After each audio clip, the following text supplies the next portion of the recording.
Again, I want to reiterate, I asked for an attorney earlier. And we did not come to you and ask you to talk to us again. You know you've been charged with a crime and you're in jail. You have a right to an attorney, but at this time you want to waive that right, and you requested for us to come back and talk to you. Can you answer verbally for me? Yes, okay. All right. This is 17-year-old Amanda Bennett in the Buchanan County Jail in St. Joseph, Missouri, charged with second-degree murder. At booking, she asked for a lawyer. Hours later, she sent word through the deputy that she wanted the detectives back, and she has just waived her right to counsel for the second time. This is her, telling them what happened. Sebastian pulled me aside and handed me a stick and said, "Hit her, you need to hit her." And I told him I didn't want to, and he said, "Hit her now." So I hit her with a stick. Where'd you hit her? I don't know, I had my eyes closed. And I let go of the stick after I hit her, so I don't know where it went. And then after I hit her, Sebastian jumped on top of her and started choking her. So she went to the ground after you hit her? No, he ran past me. Well, she said, "Ow, what the fuck was that for?" So I know I didn't hit her very hard. And Sebastian ran past me and knocked her to the ground and started choking her. How was he choking her? She was laying right here, and he had a hold of her like that and was choking her. And then she was choking her, and then she was trying to say, "Help me, please stop, I can't breathe." And he said, "Can you help me?" And I just stood there. I didn't know what to do. And then he took a syringe out of his pocket. A what? A syringe, like for shots and stuff. And he stabbed her in the neck with it. And I asked him what that was, and he said it was supposed to make her go to sleep so she wouldn't feel anything. And then after a while, she stopped moving. And then he handed me a paper, and I opened it, and it had a bunch of words on it. It wasn't normal language. I don't know what it said. It said like the first word started with an O and was like a mono or something like that. I don't know. And he told me that that's what we had to say. And then he took a knife off of his side and said that she couldn't have any clothes on because it wouldn't work if she had clothes on. They wouldn't So come. she's just laying there at this point? Still breathing? Yeah, she was still breathing. And then he said the clothes had to come off because they wouldn't accept it if she had clothes on. So then he cut her clothes off and pulled her pants off, and he said that she had soiled herself. And I knew because you could smell what she did. And then he told me to read the word, and I couldn't. I told him I couldn't read it. And then he handed me a knife and said to stab her. And I told him I couldn't do it. I told him that I couldn't do it. He said that I had to. And I told him that I couldn't, and he said we have to do it now.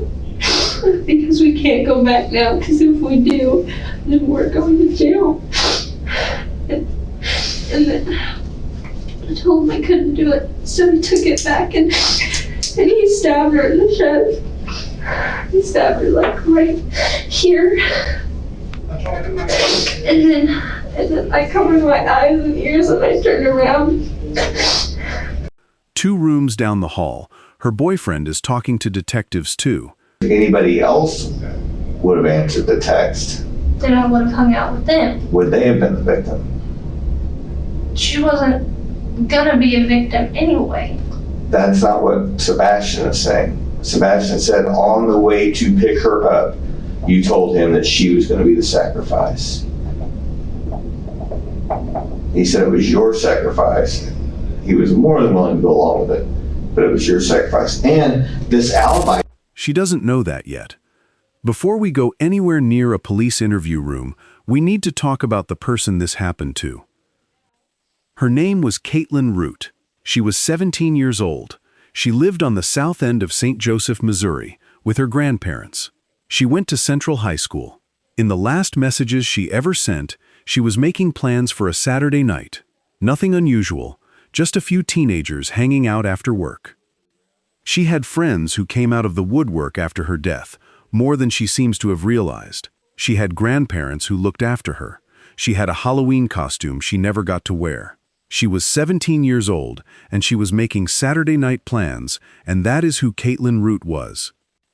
Everything that follows in this video happens to her. Every question the detective asks, every claim the suspect makes, every piece of evidence that gets brought up, every single one of it exists, because Kaytlin Root does not. On the morning of October 16, 2016, Kaytlin's body was found in the wooded trail system behind Krug Park on the north side of St. Joseph, Missouri. She was 17 years old. She had been struck, choked, injected in the neck, stabbed, and her throat had been cut. Her clothing had been cut off her body. She was found naked, in the trees, off a trail she had walked with two people she thought were her friends.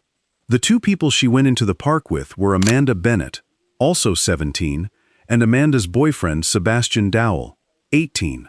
Amanda and Sebastian had been together for over a year and had a 2-month-old son together. They lived with Amanda's mother. Within 48 hours, both Amanda and Sebastian were in custody. They were interviewed separately, in different rooms, by the same team of Buchanan County investigators. Both invoked counsel at booking. Then, on the third day, Amanda sent word back through a deputy that she wanted to talk again, without a lawyer, and the detectives came back in. What you are about to watch is the interview that followed. It is the second custodial interview of Amanda Bennett in the Buchanan County Jail. She waived her rights again, on camera, before it began. Every word from this point forward is on the record. You remember both of us, Amanda? Take until Detective Otto. Okay, because you had originally asked for an attorney and I have to sign something probably. yeah, we're gonna go all through your rights again. And I want to make sure we're clear that we did not come to you and ask you to talk to us, correct? That you requested through Deputy Lysick that we come talk to you, and that you decided that you want to talk to us without a lawyer present, right? Okay.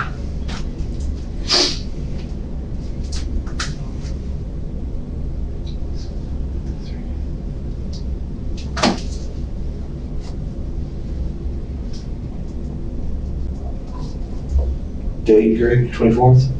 Yep. Time? 2:13.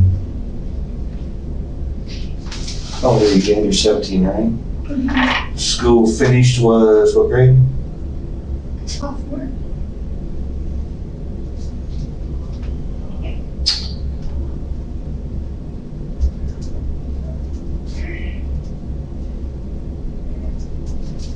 Okay, before we ask you any questions, you must understand your rights.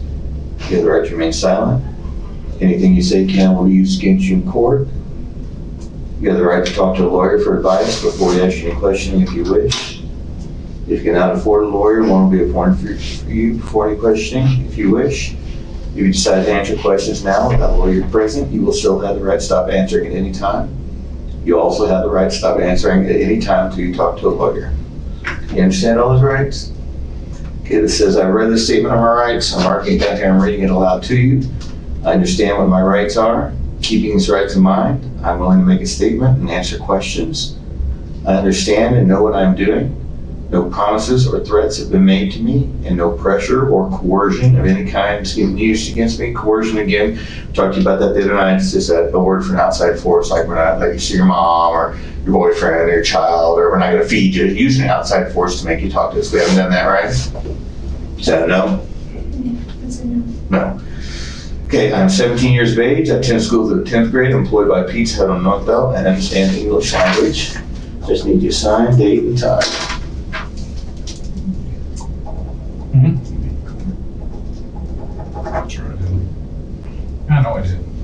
positive? I'm gonna get it, because that's why I came back here and keep it. Time is 2:15.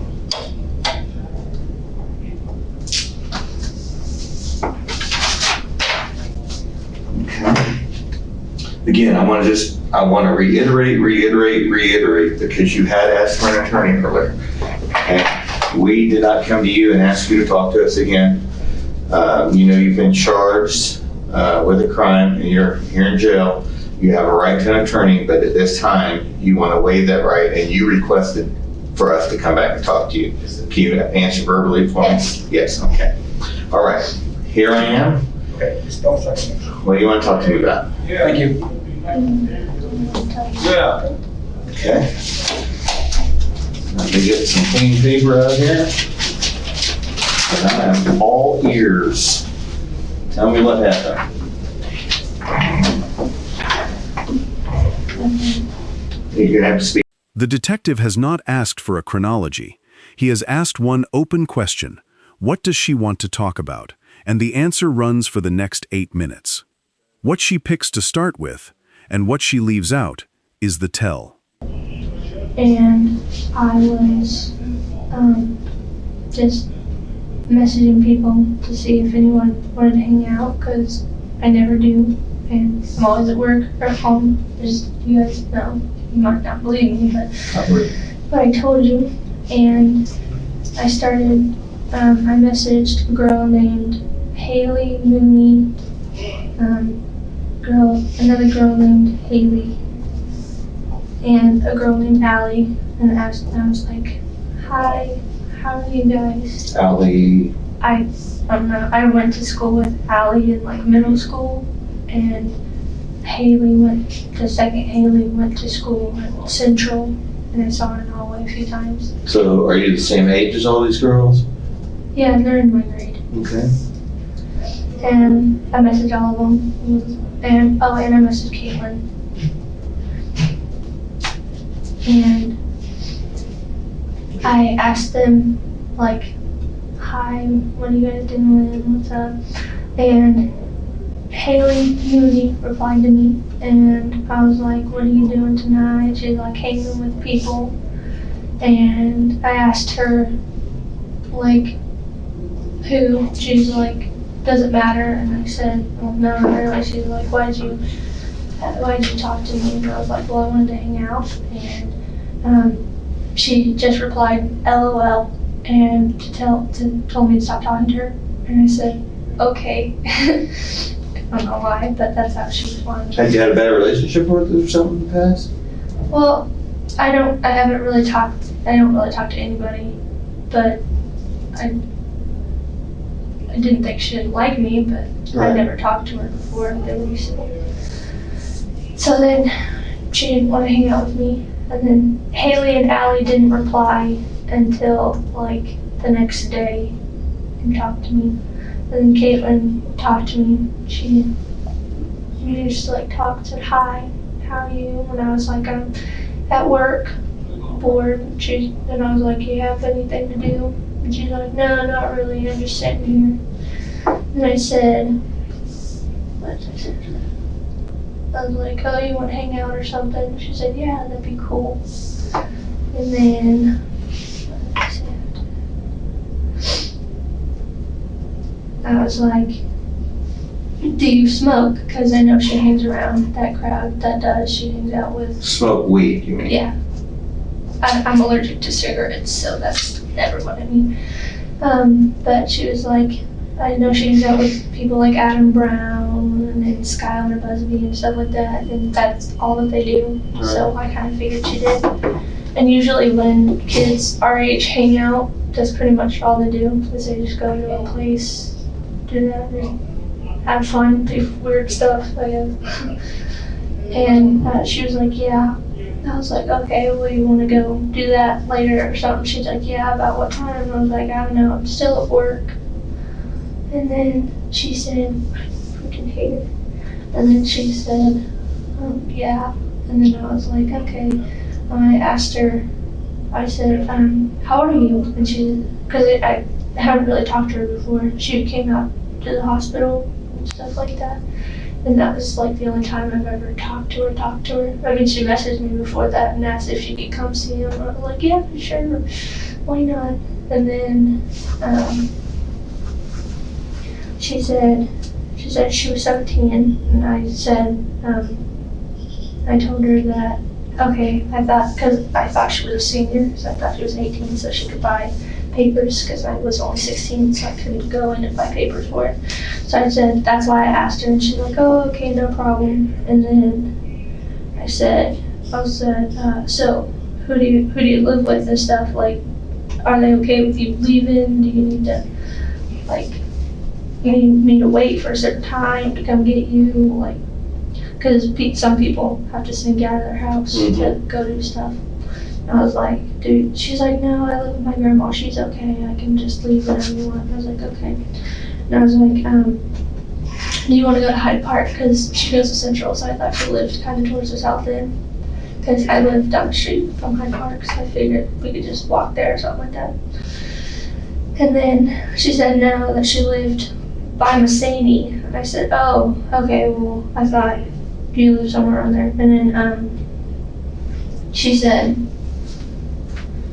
well, we could just smoke in like the alley behind my house. And I told her that I didn't want to, because I didn't want anybody to know that I smoked weed, because a lot of people, I told her there's a lot of rumors going around anyway, because I was 16 and just had a baby, and I have a lot more enemies than friends, like people who would rather do damage than help me.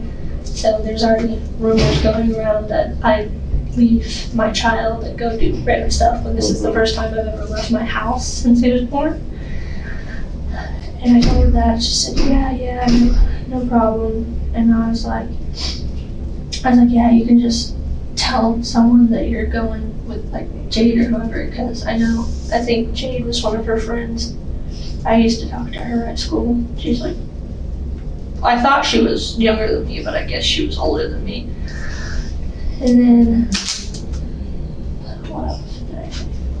And I told her I would also rather go to Hyde, because that's where a lot of people like to smoke and do all that stuff. So not many people can really see you from the highway if you go to the little skate park.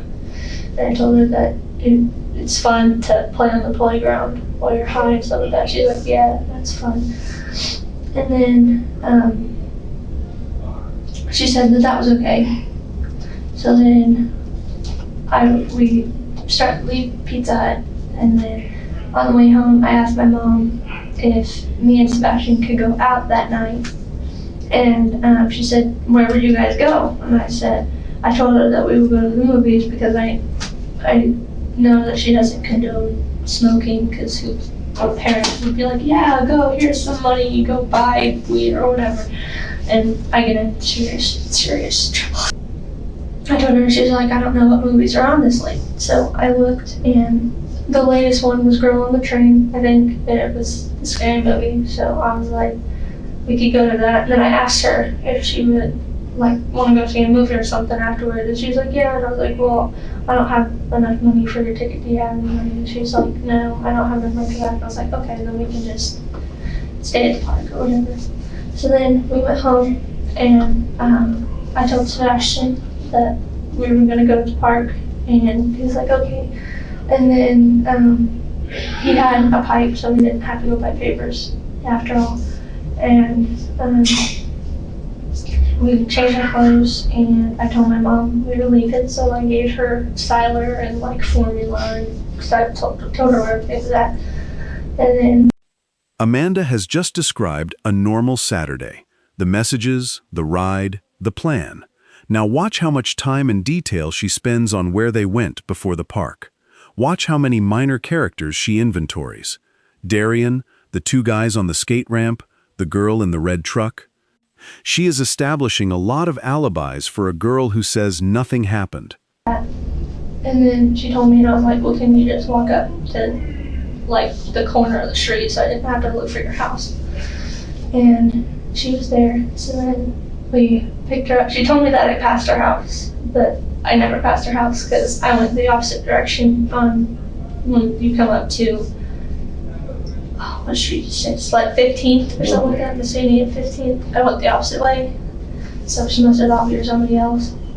And then we pulled up, and she got in, and then we went to Hyde Park, went up to the skate park, and then there was 2 people sitting up there. I don't know what their names were. They were hollering at us and stuff, and was like, "Hey, do you guys have any napkins?" Because they just fell on their bike or something like that.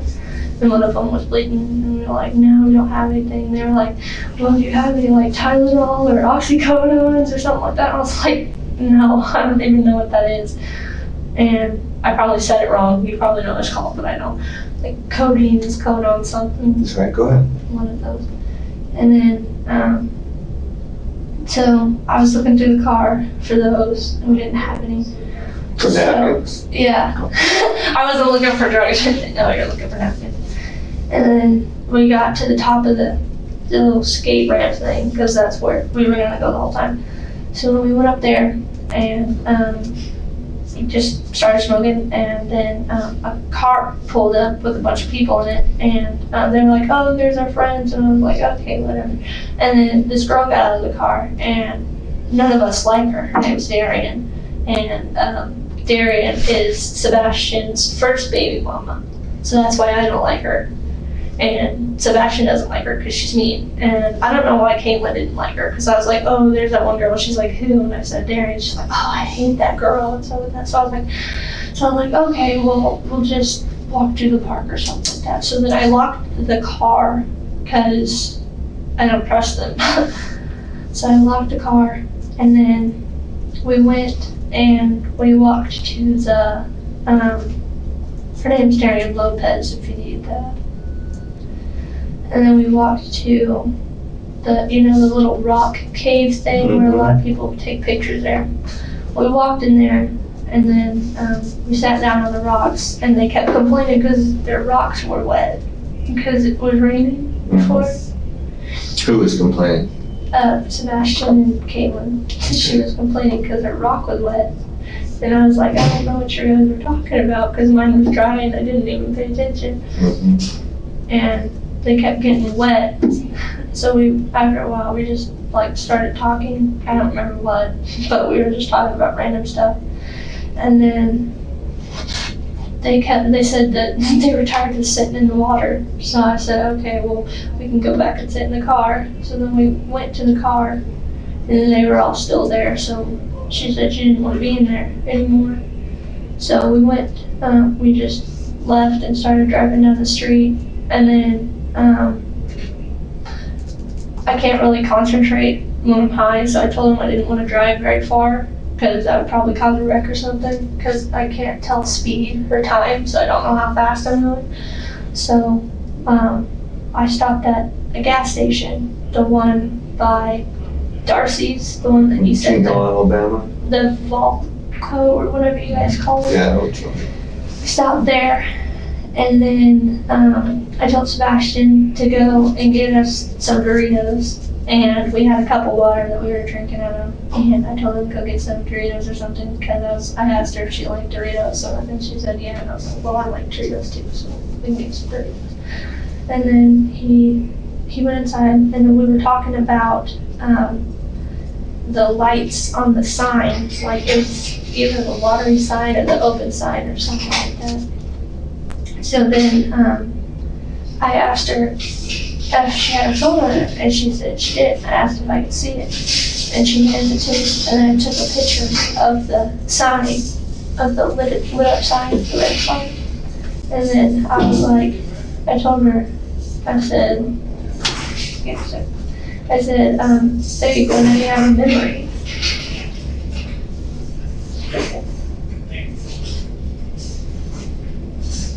You don't have any tissues in this room. Big towels? Okay.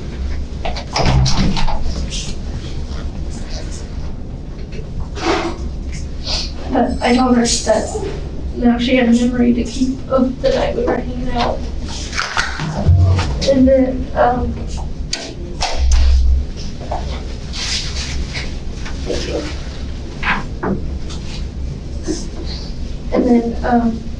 So Sebastian came back out and he bought himself a tea, so he was drinking that, and we were eating Doritos, and then I asked her where she wanted to go now, and she said that it didn't matter, that she just had to be back by 1. So we sat there and ate a little bit because that helps you sober up. And when I felt okay, we just started driving again, and I was just driving around. I didn't really know where I was at because I was just wasting time because we didn't know where to go. And then we started talking about how they were doing new stuff at Krug Park, and she said that she hadn't seen it yet. I told her that I didn't see it either, and then Sebastian was like, well, do you want to go check it out? And she was like, yeah. And then he said it was up to you because I drive, I have to pay for the gas. And I was like, sure, why not? So we went up there, and on the way there I was like, I really had to go to the bathroom, and we couldn't decide on a place to go to the bathroom at because it was late and we can't just walk in any place because a lot of them are closed and the gas stations are closed. So we got to Krug Park, and we got to the sign, and it said like closed from 12 a.m. to like 5 a.m. or something like that. And I was like, well, we have to go through here quick because they'll be shutting the gates. So then we drove through, and at the castle part there was a porta potty, so we pulled in there and I went to the bathroom, and then when I came out,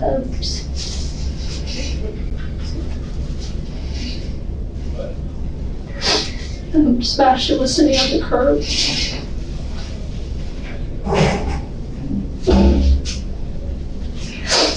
And he had my red purse, like it's a patched purse, and he had his tea in it sitting next to him. And then Kaytlin was sitting in the seat with her door open.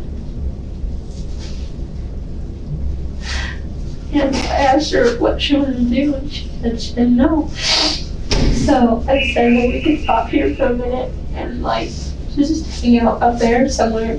And she said, well, there's no equipment up there anymore. And I told her that the swings were still up there because I know they still have the swings. I don't know why they didn't take those out, but they didn't. And she was like, yeah, okay, we can go swing on those. So then we walked up there, and she sat down on the green swing with us, and she's like, she said, I don't know why we didn't just come up here in the first place, because this is where a lot of the people come up here to smoke. And I was like, I don't know, I've actually never been up here to smoke before. And then she said, yeah, this is where a lot of people come. And then she started to swing on it, and it made a really loud noise, and I said that we probably shouldn't do that because it was really late, and I know there's not really anybody in the park, but the people around there, their houses, and I was like, a lot of them are probably asleep, so we probably shouldn't swing on it, because I didn't know that they were all rusted and stuff, so it makes a really loud noise. So I got off with it, and they were still sitting on it, and I told them I was gonna climb up on the wall, the wall behind them. I was gonna come up there. So I started to walk up there, and then they started to follow me, and then we were just up there, and then she said that she was bored, and I was like, well, we could go to the playground that's on the other side. Like, it's just like a few scattered trees, and then on the other side is the playground. So we walked over there, and then we walked to the playground part, and there was a red truck with people in it sitting right in front of the playground, and she said that creeped her out, so she didn't want to sit there and have those people watch her. So then Sebastian suggested that we could go sit on the big rocks, the rocks next to the playground part. And she's like, yeah, that's okay. So then we walked over there, and we sat down on like the first or second set of rocks there. And well, before that, we walked over, and she saw this fence, and then Sebastian was like, yeah, they used to keep a buffalo in the fence. And she said that the buffalo died, and that there was a bull in there, and she started kicking the fence. And I told her that she shouldn't do that because I'm afraid of the bulls, and I didn't want them to come up there. we sat down at the rocks. We sat down at the rocks, and They are now at Krug Park. It is after midnight. The park is officially closed. The next 4 minutes are Amanda describing, in her own words and without a single interruption, walking her friend toward the trees. there wasn't very much, and she said okay. And then he said that we should go sit at the really big rocks under the street light because he couldn't see anything. He didn't want to spill anything when he was putting it in the thing. So we went over there, and I went to sit on the big rock, and she laughed because there was a bunch of bugs on it, and I fell off the rock. And then I sat next to where she was sitting, and then we finished that, and then my mom messaged me and asked if the movie was almost over, and I told her that it wasn't, because it wasn't 1 o'clock yet, and she said she had to be back by 1, and she asked me what time it was, and so I told her what time, and she said that she reminded me that she had to go by 1, and I told her okay. And then asked her what she wanted to do now, and she said she didn't know. And then Sebastian said something about walking through the trails, and she said that'd be cool to do. So then we went over to the trails, and I asked her which one she wanted to go down, and she said she didn't know, and I said I didn't know either because I had only been down them like once, and that was a few years ago, and I didn't know where they went. And then I was like, let's just go on the first one because it's the closest one. So then we did, and then we went past a little creek thing or something. I know there was a hole, and then went across it that we walked across. And then there was a split in the path, and I asked her which direction she wanted to go. She said she didn't know. So I told her we should probably go down the first one, the one that goes left, because it looks like it goes up instead of down, which is the other one.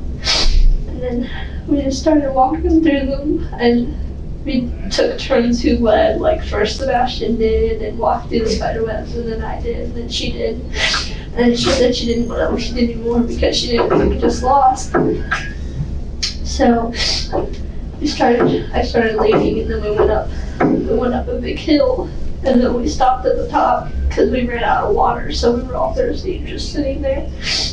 And then Sebastian sat down next to me, and he said, "You're probably not going to believe me because it sounds crazy, but I'll explain what he's talking about later. If you remind me, I'll tell you."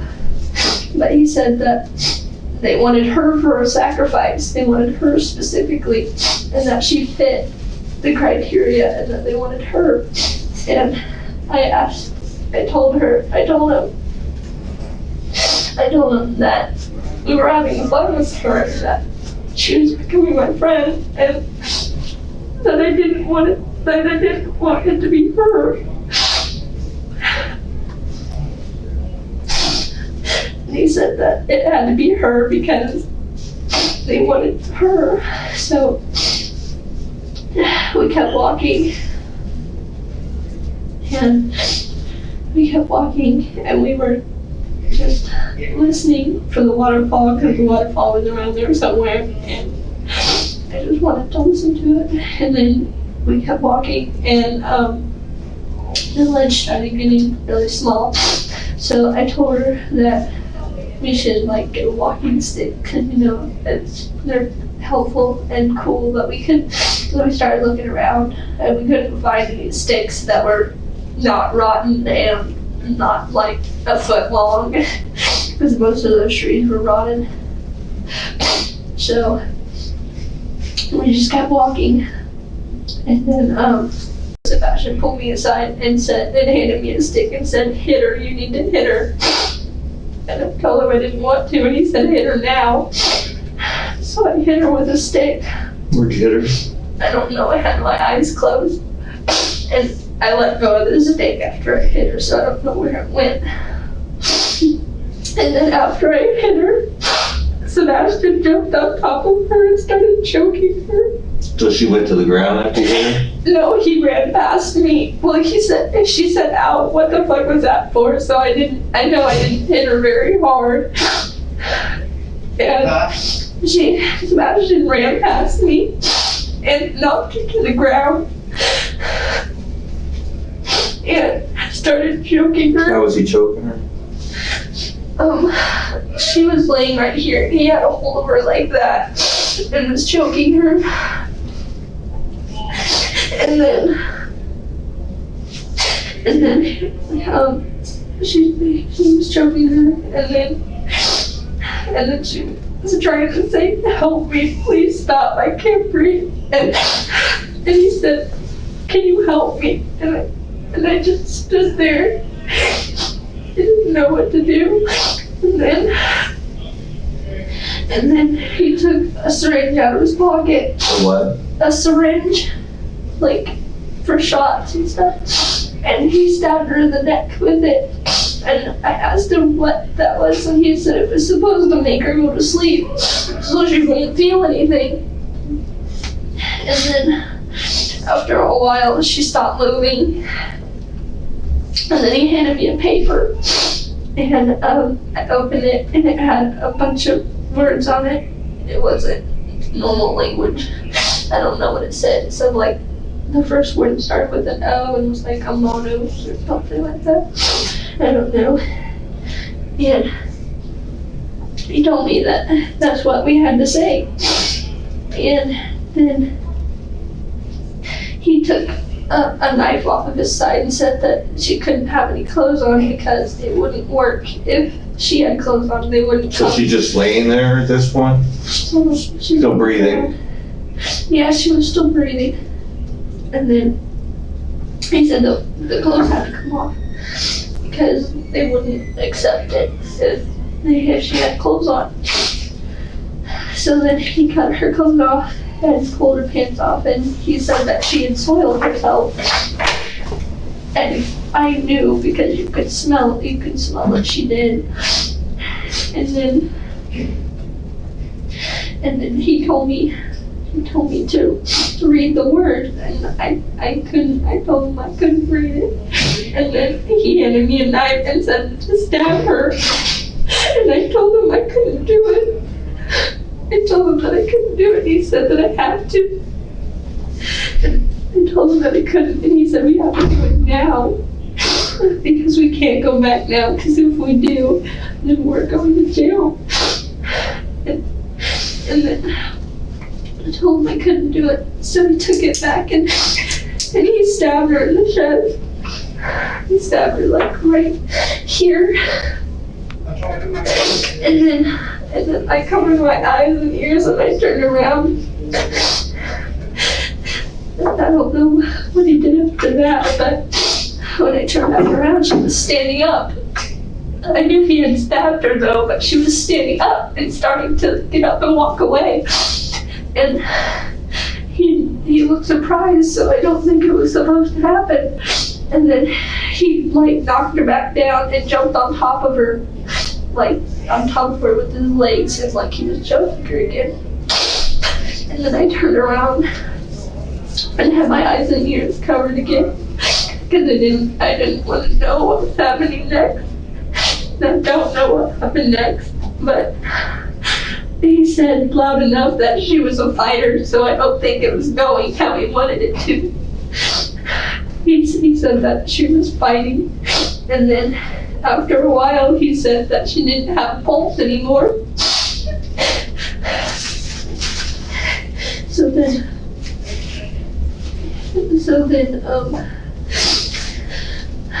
he said that we had to leave, that we couldn't stay there because someone would come looking for her. So he had my phone and keys and stuff the whole time because I lose everything, and even if they're in my pockets, I have small girl pockets, so they fall out, so he had them. And he was shining the light over her, and he told me to look at her. He said, "Look what we did to her." And I couldn't look at her. I didn't want to know what happened to her. And then I just stood there, and he picked up the purse and he grabbed my arm and he pulled us out of the trail. And then we stopped right outside the trail, and he showed me her phone. And he said we have to get rid of her phone because if the police find it, then they'll see that I was talking to her and they'll come and take me to jail for murder. So he took the SIM card out and he broke it in half and put it somewhere, and then he stopped on the phone and it wasn't breaking. So he bent it until the light went out. And I don't know if he left the battery or took the battery or what he did with it, but he threw the phone on the opposite side of where we came out of the trail. And then he said that we needed to leave now.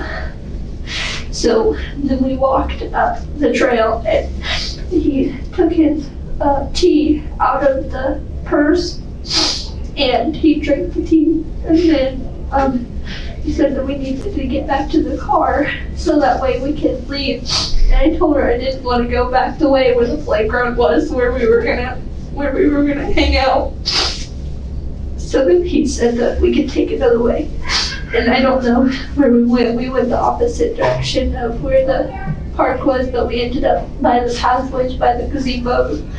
And he kept asking me if I was okay and if I was all right. I didn't say anything. And then he told me that he carved his name in one of the gazebos.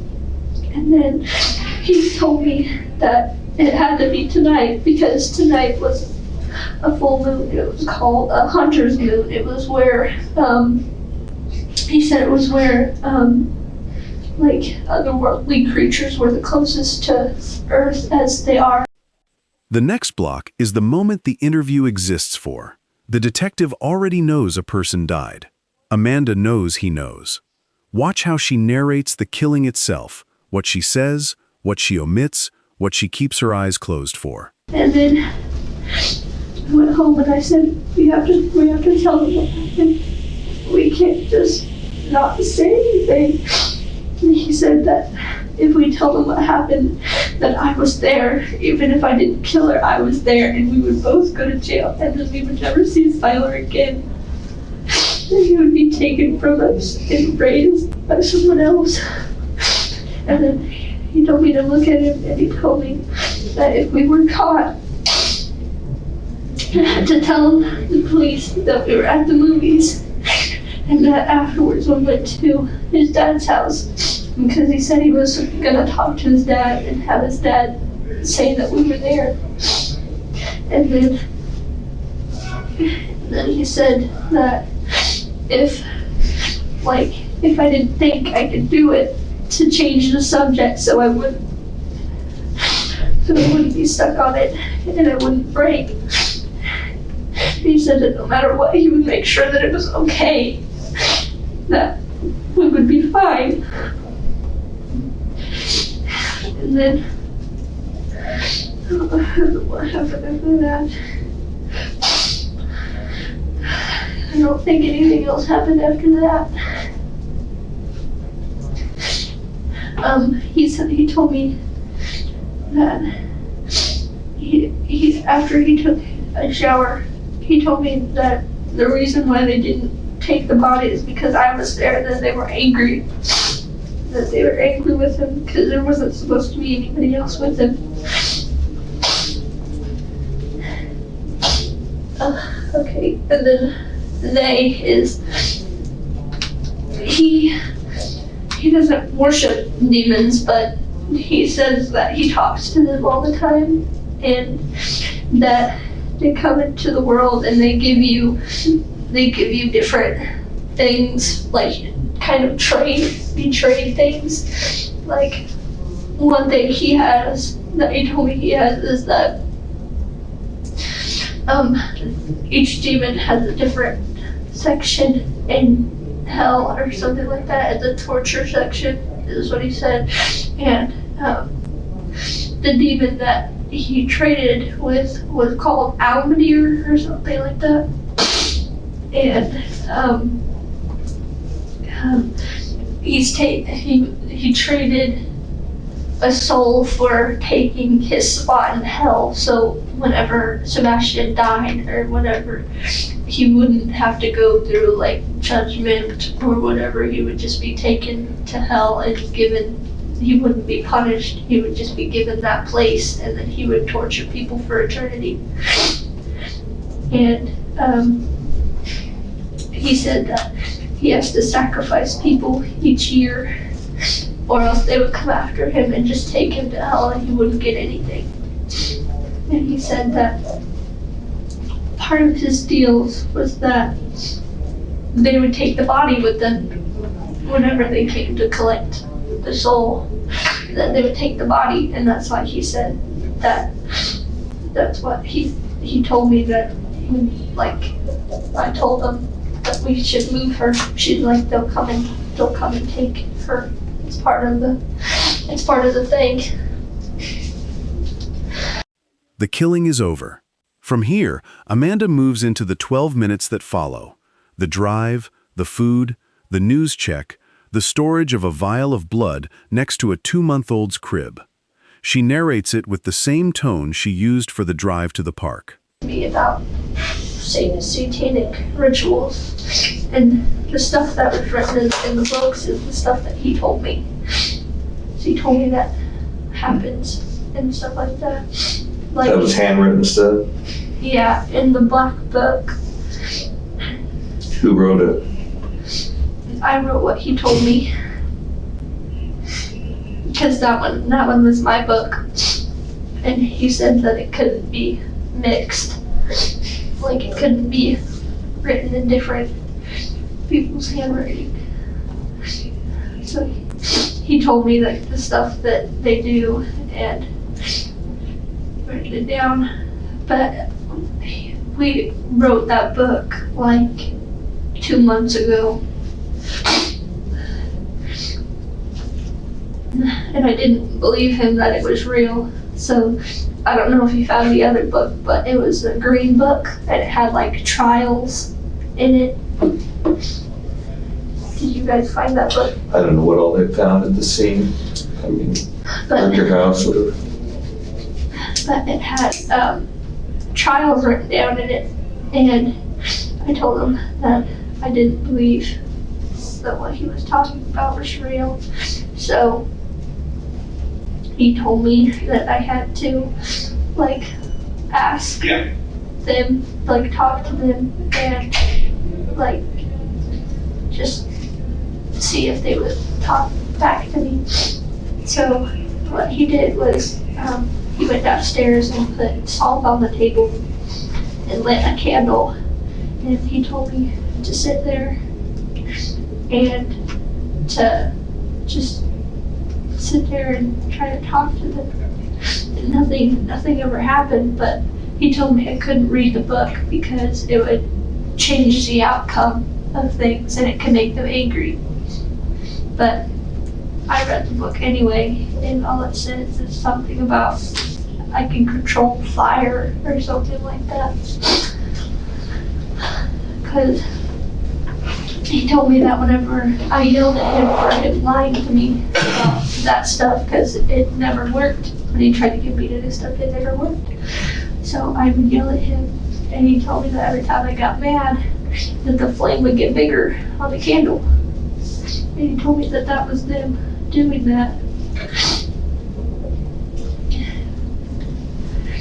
And what else?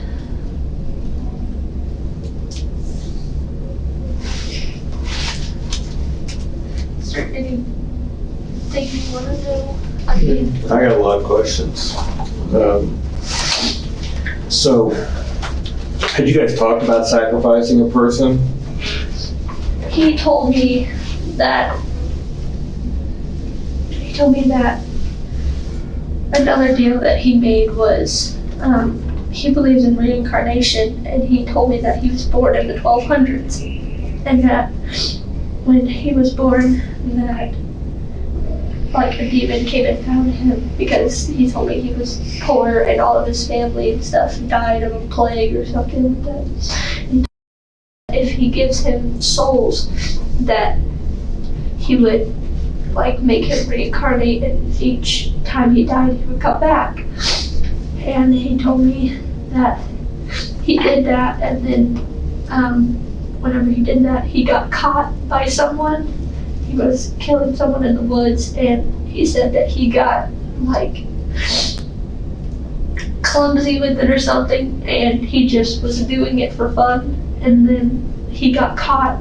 It was back in like when he said it was 1200s. He said that he was killing someone in the woods, and someone saw him. So back then he told me that they behead you if you're even thinking about murdering someone, because that's how serious they took it, so they just killed him. And then he said that when he was reborn he didn't remember anything, and that the demons came to him again and told him the deal that he made. And he said that he made another deal where he would remember things that happened. So then he said that he had to kill 2 people a year. And then what other deals did he tell me he made? He told me that they like made it where it didn't bother him to kill people, where like it was just kind of a normal thing. He said that it didn't faze him because it was something that had to be done every year, or else he would be dragged down to hell and tortured himself. And then,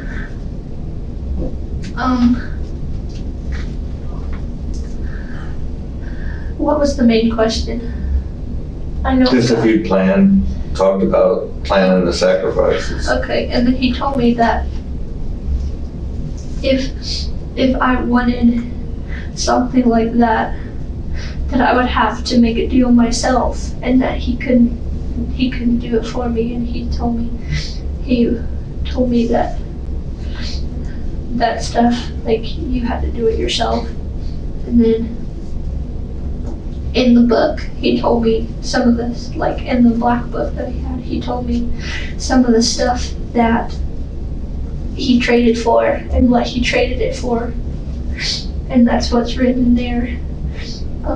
The first one was his place in hell, and that was that one for, but he traded it for something else. I don't remember what he traded it for. And then his memories was one, and he tells me that he has a second self-conscious, like, it sounds like schizophrenia is what he's talking about. Is he has someone in the back of his head named Drake, his name is Drake, and that he talks to him all the time, and that he tells him to do stuff all the time, and that he says that it's not him, but it's still part of him. Like, he says that it's a second person that lives in his head, and that the second person has no real emotions, and that it's just evil, and that he tells him that he wants him to do bad things all the time. And I'm usually always with him, so I thought that he was kidding and that he was just trying to get attention from me. But he started getting worse, and he started talking to me about some of the stuff that he was saying. Like, he has control issues, and I don't like people telling me what to do. Like, he has a problem with the stuff that I wear and stuff like that, because he thinks like girls should be covered up, like their ankles shouldn't be showing. He's like that. And he tells me that whenever I do stuff like that, that Drake wants me to be punished, and that I should be punished for stuff like that. And he told me that he doesn't want to punish me, but Drake wants him to punish me. And So what's he do to punish you? he hasn't really hurt me, so I don't think he's done it. He's told me that some of the things that he's been told to do, but he hasn't. So who else? The detective now pivots. He is not asking about the killing anymore. He is asking about the books, the writing, the beliefs. What Amanda gives up in the next 8 minutes is not a defense. It is the framework that will let a jury understand every physical piece of evidence in the search warrant return. He hasn't. So who else have you guys killed? Nobody. He hasn't killed anybody else. You said he has to kill 2 souls a year. You guys have been He together. hasn't told me any. I mean, you guys are together nonstop. Well, I go to work, Right. and he hasn't had a job for the longest time, so he's always home. He's off with injuries from a surgery or something. Even like before that, like I fought him to get a job. I've been together with him for over a year. And he doesn't have a car though. He relies on you to get Well, around. he told me that whenever he has to do the sacrifices, he goes out and walks around and tries to just find people. But he's never told you he did it. No, he hasn't told me that he's killed anybody. Okay. I mean, several other things. I mean, when we talked the other day, you talked about how you control him, how you're the domineering person in the relationship, how you keep him locked down because he's pretty. You lock that shit down. So what you told me. Well, I don't let him talk to anybody. Like, his phone isn't on, and I read all of his messages because he's You're had, jealous. yeah, he's had a history of, like, when he was with Darian and he had a baby, they had a baby together, and he was trying to get with me the whole time. So I thought you pursued him. You put his girlfriend in the trash can. that was a different girlfriend. That was his Right, I first understand. one. That's But, when you like- realized how pretty he was. Well, that was the first time I met him, was with Sarah. And then, he went to Riverdale and everyone was like, oh, who's that? And I'm like, oh, I know who that is. And then I went to his house a couple times, and then I asked him to go to the movies with me, and he told me that he was sorry, but he found somebody else that he felt closer to. So then that was in, what grade was that? 8th grade, I think, was when he met Darian. And then I was like, well, I tried. I mean, if it's not meant to happen, then they'll break up eventually. And then it was like freshman year, and she was pregnant, and I was like, okay, well, I guess that means that they're one big happy family. So then I kind of just gave up there. I mean, I was Darian's friend for the longest time because, I mean, I'm not going to be mean to you just So why don't because. you like her now? You said because she was Sebastian's Well, ex-girlfriend. because she blames me for them breaking up, and it wasn't my fault. And then she, like, wouldn't let Sebastian see Alice and stuff like that, and it just makes me mad because we would set up dates to go see her and stuff, but she would suddenly cancel, like right before we were about to go, she'd suddenly cancel, and the next day we would talk to the person she was supposed to be with that we were going to go to, and they would be like, no, they showed up, they were here, they said that you didn't want to come and stuff like that. So, but again, I mean, you went on about how you don't, I remember you said you don't let him smoke pot. Yeah. Because, I mean, you made it pretty clear that you were the boss in the family. Remember that? About some things. But then now we're at where he's controlling you and tells you what to wear, and none of that. You didn't leave any indication to that. Today, basically, it was you are the king. You know. Because I knew that you already had him, and I knew he was going down for something, and I didn't want to make it worse. Well, another thing is, in all honesty, and I'm just being straight with you, I mean, you showed no remorse, no emotion whatsoever. Matter of fact, laughed a couple times when we were talking about the situation, and now there's this complete mood and demeanor change and these crocodile tears stuff. I mean, one of the things you said, prove it. You know, prove it. You know? That's what we went over. But he never told us anything about, matter of fact, when questioned about what movie he went saw, he said we never went saw the movie. He said he hadn't seen his dad in weeks. That's the story he told me to tell. Well, the story he told us is that he didn't even know it was going to be Kaytlin until you guys were on the way to pick up Kaytlin, and you told him that she was going to be the sacrifice. You guys had discussed it, that he tried to steer you away from it, but you kept getting more aggressive about it, and then when you went to pick up Kaytlin, you told him on the way, and that you brought the knives in your purse, and that you guys were walking up the trail and you on your own hit her, and that you're the one that stabbed her and cut her throat. And that's what he said, right in this room, to me personally. He said that he can't do anything without your approval. He can't leave the house. He can't be on the phone. He can't do anything. He said, you're the boss. He said he has no remorse about what happened. Says, you know. I mean, I like to control like who he talks to. I mean, I don't let him talk to He says you controlled this whole situation. He says that you told him that she was the one. That he didn't know that until you are on the way to pick her up.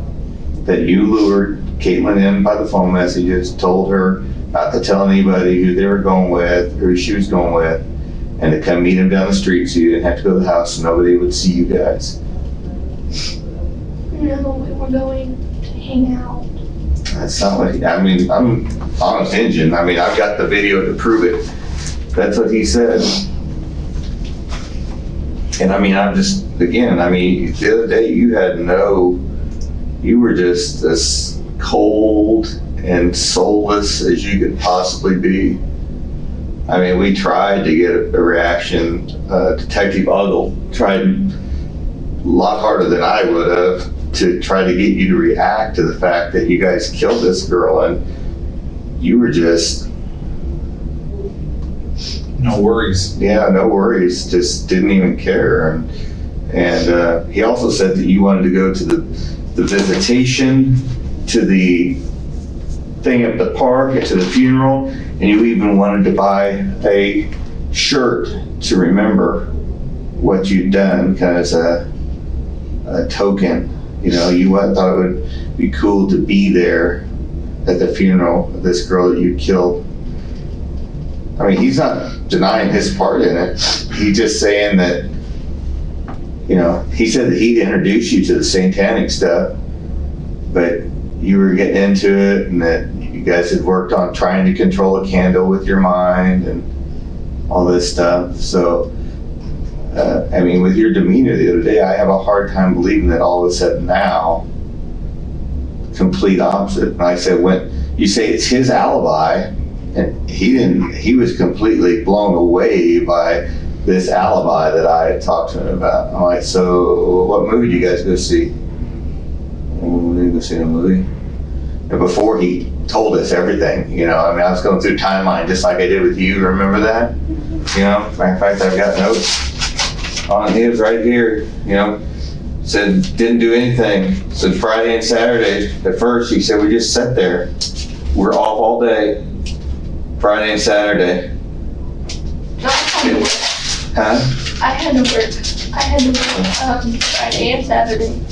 Because I was still in training. Yeah. Actually, no, I didn't work Friday. I just So worked regardless of when we worked, I mean, I'm just telling you, that's what he says. He was off all day Friday, all day Saturday, and didn't do anything at first. I said, you can go to a movie? See your mom? See your dad? No. Never seen my mom. Haven't seen my dad in weeks. No, the last time he saw his mom was on his birthday. And then I'm just telling you we what it went to says. his dad's regularly because he gave Definitely wasn't that night no. when this alibi that he's posed. I'm sorry, I keep getting here that I have big long feet and legs. So, I mean, and you said you control him. He said you control him. other people in both your lives have said you control him. That you're very controlling. I'm controlling about certain things. Like, I like to know where he goes, and I like to know. Well, he doesn't go anywhere. Well, he goes to, like, he's been to Christina's house. He goes to Christina's house. He goes to Damien's house, and... You remember also when we asked you about sacrificing Siler, and you said wouldn't do that because baby souls have no value? Do you remember telling us that? I mean, that doesn't sound like somebody that Has no idea what's going on. has no idea. I mean, you clearly know that baby soul in this demonic world that we're talking about have no value. You know, you know this. Because... And you've threatened to hurt Siler, and you threatened to hurt Sebastian in the past. That's what he says. He says you have no emotional bond to Siler whatsoever. It's just, oh, you wasn't in there. It was just, trying to think of the word. Give me a second. Obligation. I don't know what that word is. Just that he's your child. You have to give him basic support and care, that you have no emotional bond to Siler. I love Silent. What he And says. I take him everywhere. I take him to Pizza Hut and... Well, he's your child. You kind of have to. He's only 2 months old, but Well, that's what he's saying. It's all out obligation. No, It's I not out don't have love. to take him anywhere because my mom always tries to take him and his mom always tries to take him, and anytime I walk into a building, everyone's like, oh, baby, and I'm like, that's mine, please. The detective has heard enough of the theology. He is going to change register. Watch him swap the sympathetic listener for the confrontation partner in a single sentence. And that's just what he says. I said, and he's not condemning you. He's just saying that's the way it is. You know, like I said, he said, you know, everything you're saying now is exactly what he said about you. You know, he's saying that you said it had to be Kaytlin, that it had to be a unclean soul, someone was condemned, that was a sinner, and you know, that it was a particular demon that you wanted to get mind control over people by sacrificing to this demon. Okay, these are all the things he told me, I should say. Let's see, what else did I write down here as you were writing? You know, like I said that you've been talking about sacrifice for some time, and that he's kind of squashed it, but when you said it, he's, you know, said he went along with it. He said he held her down while you stabbed her and cut her throat. That's what he says. Oh, And that's a no bullshitter. Just like I didn't bullshit you the other day. You know, when I sat there and told you everything we knew. And I don't know.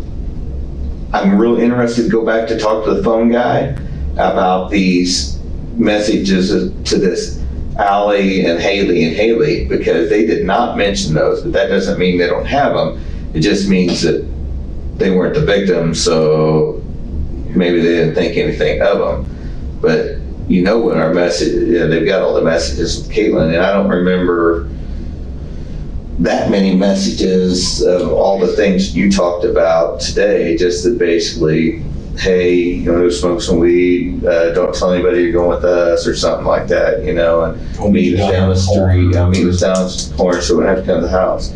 You know, not near as elaborate as the messages that you told me. Now again, I want to be clear. I have not seen those messages myself. Those are from our forensic guys that do phones, okay? So, I'm not going to sit here and tell you that you didn't do those, but they haven't ever mentioned those. And they certainly didn't mention any messages from Haley Mooney, Haley whoever, or Allie. Allie's name on Facebook is Allie Love, I think. Allie Love, A-L-L-E-Y, How or A-L-L-E? A-L-L-I-E. I-E, Love. Okay. And I don't know really anything about Kaytlin other than, like who she hangs out with. So And I he don't, also said, that reminds me of something else, that he thought that part of the reason that you picked her was because when she came to the hospital to see the baby, that number one, like you told us, she said that for whatever reason, who in the world would do that, go, that's not his baby. And then second off, that she was flirting with him, and it made you mad that she was. she never flirted with him. That's what he told me right in this room, that she was Yeah. flirting with him and saying how good he looked, for being up all these hours with, having a baby, that he still looked good. And, See, I don't remember her even talking to him, but I know that whenever she came in, she was like, "Oh, he's such a beautiful baby," and then she said that Skylar was saying something about Skylar being his baby and stuff like Skylar, who? that. Busby, Who's that? the boyfriend before Sebastian. Was there ever a paternity test then? Well, I didn't have sex with Skylar before then, so I know for sure. Plus, the baby looks exactly like Sebastian, so I don't think that's. So you don't recall her flirting with Sebastian? I don't recall her talking. He to says Sebastian. that. I mean, my mom was in the room, so you can see what she says, but I don't remember. And then Well, she you said, don't even get along with your mom. Matter of fact, you said she's piss poor excuse for her mom. That's what you told us the other day. some days she has her days. And then We all do. what was I gonna say? Yeah, and then when she left, he said that she didn't like her. He didn't like her because she said that. I understand. I'd have probably thrown her butt out. She said, one of my kids wasn't mine, Well, he asked why she even visited, and I said because for one, I didn't have many friends, and she said she wanted to come see him. So I was like, if you want to, I mean, he's pretty. He's a beautiful baby, so you can see him.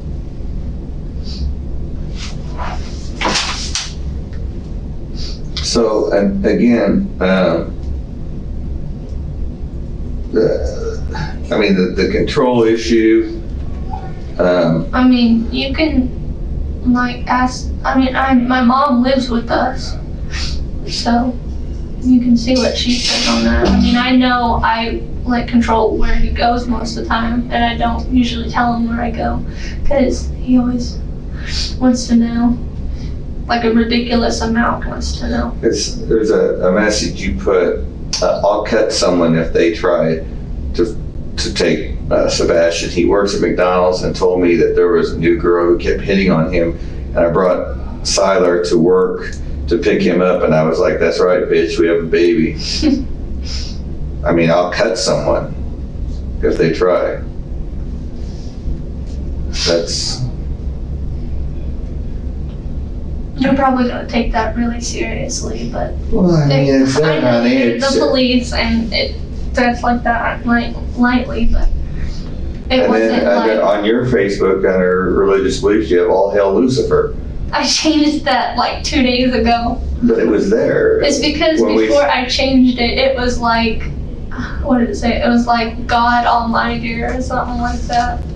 Yeah, but I mean, let's be honest. We're going to church one day, and I go to church every Sunday. I know. Yeah, and then on the other days, or at least maybe even that same day later, we're looking into demonic powers and Satan, and we're writing stuff in a book that you say, well, he told me to write it, but you wrote it, it's in your handwriting, and depending on whether we believe you today or whether we believe you 2 days ago, whether you're in control or whether he's in control. There's still so many unanswered questions. Yeah. What are the questions? Well, that's one of them. I mean, who's in control here? I mean, we People both tell us that have- you are in control, that you run his life. He says that, and he doesn't mind it. Don't get me wrong. He's all hail Amanda, But there's different things that we each control, like stuff that you and your wife probably wouldn't do, but you think about, like, how do I want to say this? Like, I like to know where he's at, and if he's gonna go to a that's place normal. where there's gonna be like drugs or something, or there's gonna be a lot of girls or something, I straight up tell him, no, you're not going there. And he's like, why? You can trust these people. I'm like, no, flat out, you're not going. I will stay here with you to make sure you do not go. Mm-hmm. And stuff like that. And if he talks to certain people, well, he lets me look through his phone, and I let him. Well, you're going to have phone service. Well, he has, like, he uses internet on it sometimes. Mm-hmm. Well, he had phone service like 2 months ago, but we didn't have enough money for it because I bought him that phone and he got cricket services on it. What about, what about his story that you picked out a man, or Kaytlin, that you told him on the way there that that's what this was going to be, and that you brought the knives in your purse? Why would he have your purse? That didn't make sense. He put his pocket in it. I mean, that's... Yeah, but that's after you'd already left the house. I mean, when he stopped at Quick Stop or whatever the hell it is, but you brought the purse with you. It's your purse. He says you brought it and had the knives in it, that this was all your plan. I didn't know he had the purse until it was sitting on the curb next to him with... But how does your purse get out of the house with these knives in it? Yeah. I don't know. It's your purse. You carried did you not carry your purse out of the house? No. You don't carry a purse? He carries your purse all the time? He really is controlled by you. No, I don't carry a purse. I mean, before I had Styler, I kind of trained myself to carry a purse because I knew I'd have to carry a diaper bag. That's why I had purses. But then after that, I didn't carry one. And because all I needed was my phone. So why, if this is a story we would believe now, that he's this evil person and you're just kind of I guess you're kind of saying you're a victim of this, why didn't you tell us all this tonight? Because why did you act so cold? Why did you not care? Why did you laugh? Why did you tell us to prove it? How could you possibly have with the emotions you're having today, how could you possibly sit there as I'm describing this homicide, and then later as Detective Ogdell is telling you Siler's mom's a murderer. Siler's mom's a murderer. You had no emotion. Well, you turn to me and you go, what are you doing on your phone? Because when he was saying that to me, it didn't affect me because it wasn't true. I mean, I knew what he was telling me wasn't true. That's How why did it not affect you? You said you went and threw up. You said you had to cover your eyes and your ears so you wouldn't hear her scream and you wouldn't see it. But you had no emotion in the other day. Not a single tear, not even a sad face. The only emotion you had, was startling when I blew holes in a couple of your stories. When I told you about your cell phone hitting on the wrong side of the tower to be at Jeremy's house versus being at the park. When I told you we had your messages between you and Kaytlin where you lured her down the street, told her not to tell anybody. And the third time was, crap, I can't remember. There was something else I told you that startled you. Like, oh fuck, they know that. Oh shit, they know that. But you didn't have a bit of emotion. Not even sadness. Because you can't rehearse for that. You can't rehearse for that. There's no way.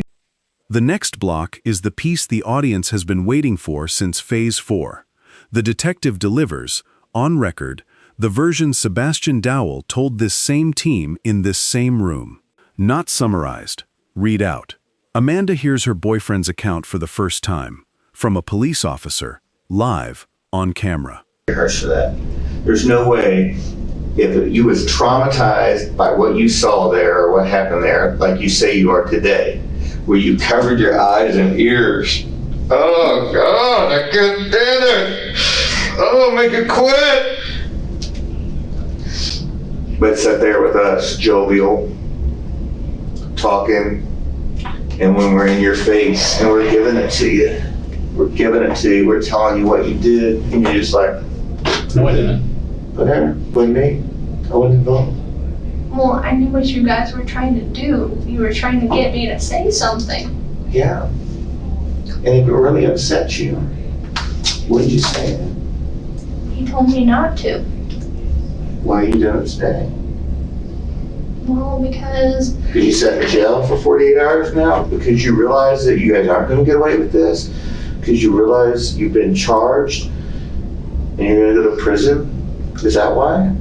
no, it's because he told me that no matter what, it'd be okay. And obviously, since we're getting charged with something, he doesn't have anything. So if you wouldn't have got charged, And everything would have been okay. well, I wanted to tell you guys what happened, but I knew it would probably be worse. Like, how do I want to say it? I'm talking too fast for my mind to think. Like, I wanted to tell you guys, but I wanted to talk to an attorney first because I know how, like, police can manipulate words. Or in my TV shows that I watched. That helped you guys come up with the alibi. No, Frank, let me clarify a couple questions first before you go ahead. There's a couple things. I mean, obviously when we have him on video somewhere else, he doesn't have a purse. So it's not like he walks around with your purse, correct? no, he had it in the car. Had it in the car. But so who brought it from the car to the vehicle? I mean, from the house to the vehicle. You did that. I didn't carry the purse. Okay. Fair enough. I'll give you that one. Okay. What about, you said that when you got back to the house, he had some blood in a jar, in a container. Was that her blood? Yeah, How do you know it was her blood? because he didn't take the blood from me, Okay. What kind of container was it in? so I'm guessing you didn't find that. It's. I don't know if they found it or not. I wasn't there, honey. I don't know. It was a little glass container with like, Was it sealed or something? I think so. How big? Like this big? Or like a tube or? It was a little. Would it set up right? Okay. Did he do anything with it? You said he went He over there. just looked at it. But you said and he it went didn't over. look right, and then he put it on the floor. But then you say he took it downstairs or something. No, he took the purse and stuff and syringe. You said that he took it over there and put it next to Siler. Next to the crib, we have a bunch of, like, we have a small room, so we don't have a lot of room, so a lot of stuff's just on the floor. Well, that's where a lot of the stuff is by the crib and next to it and under it and stuff. So he put it, like, on the floor. So what happened with it after that? What was the purpose of it? What'd you do with it? I didn't do anything. I don't think he did anything with it either. So it's just still there if we didn't find it, if our guys didn't find it. I'm sure they did. But why take it? I didn't see him take it, so But why? How did he get it in there? the syringe was bloody, so So he used that. how big a syringe are we talking? Like a normal, like, I don't know if you'd say. How big's a needle? shot. Is it long? Little short needle like at a hospital, like diabetic shoes and stuff?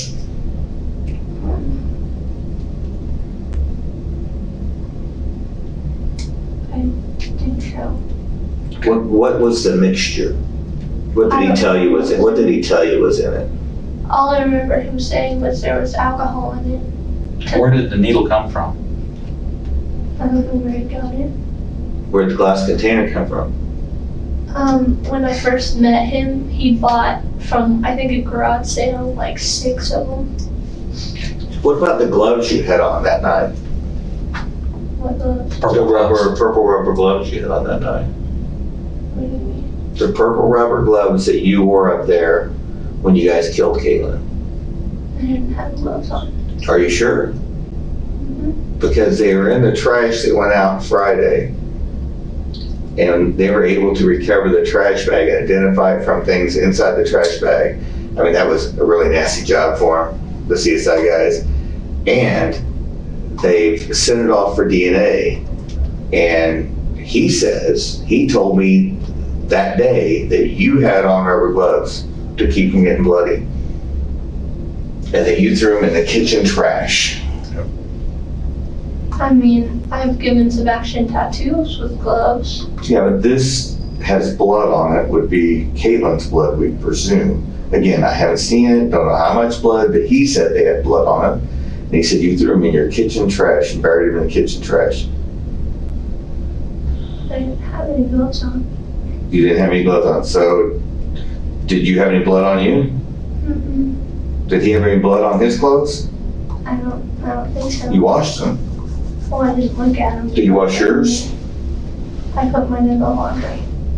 You didn't wash your clothes. Just washed his. How many of the wounds were from you on Kaytlin? Let's be honest now. I hit her with a stick. What about the stabbing or cutting? I didn't stab her.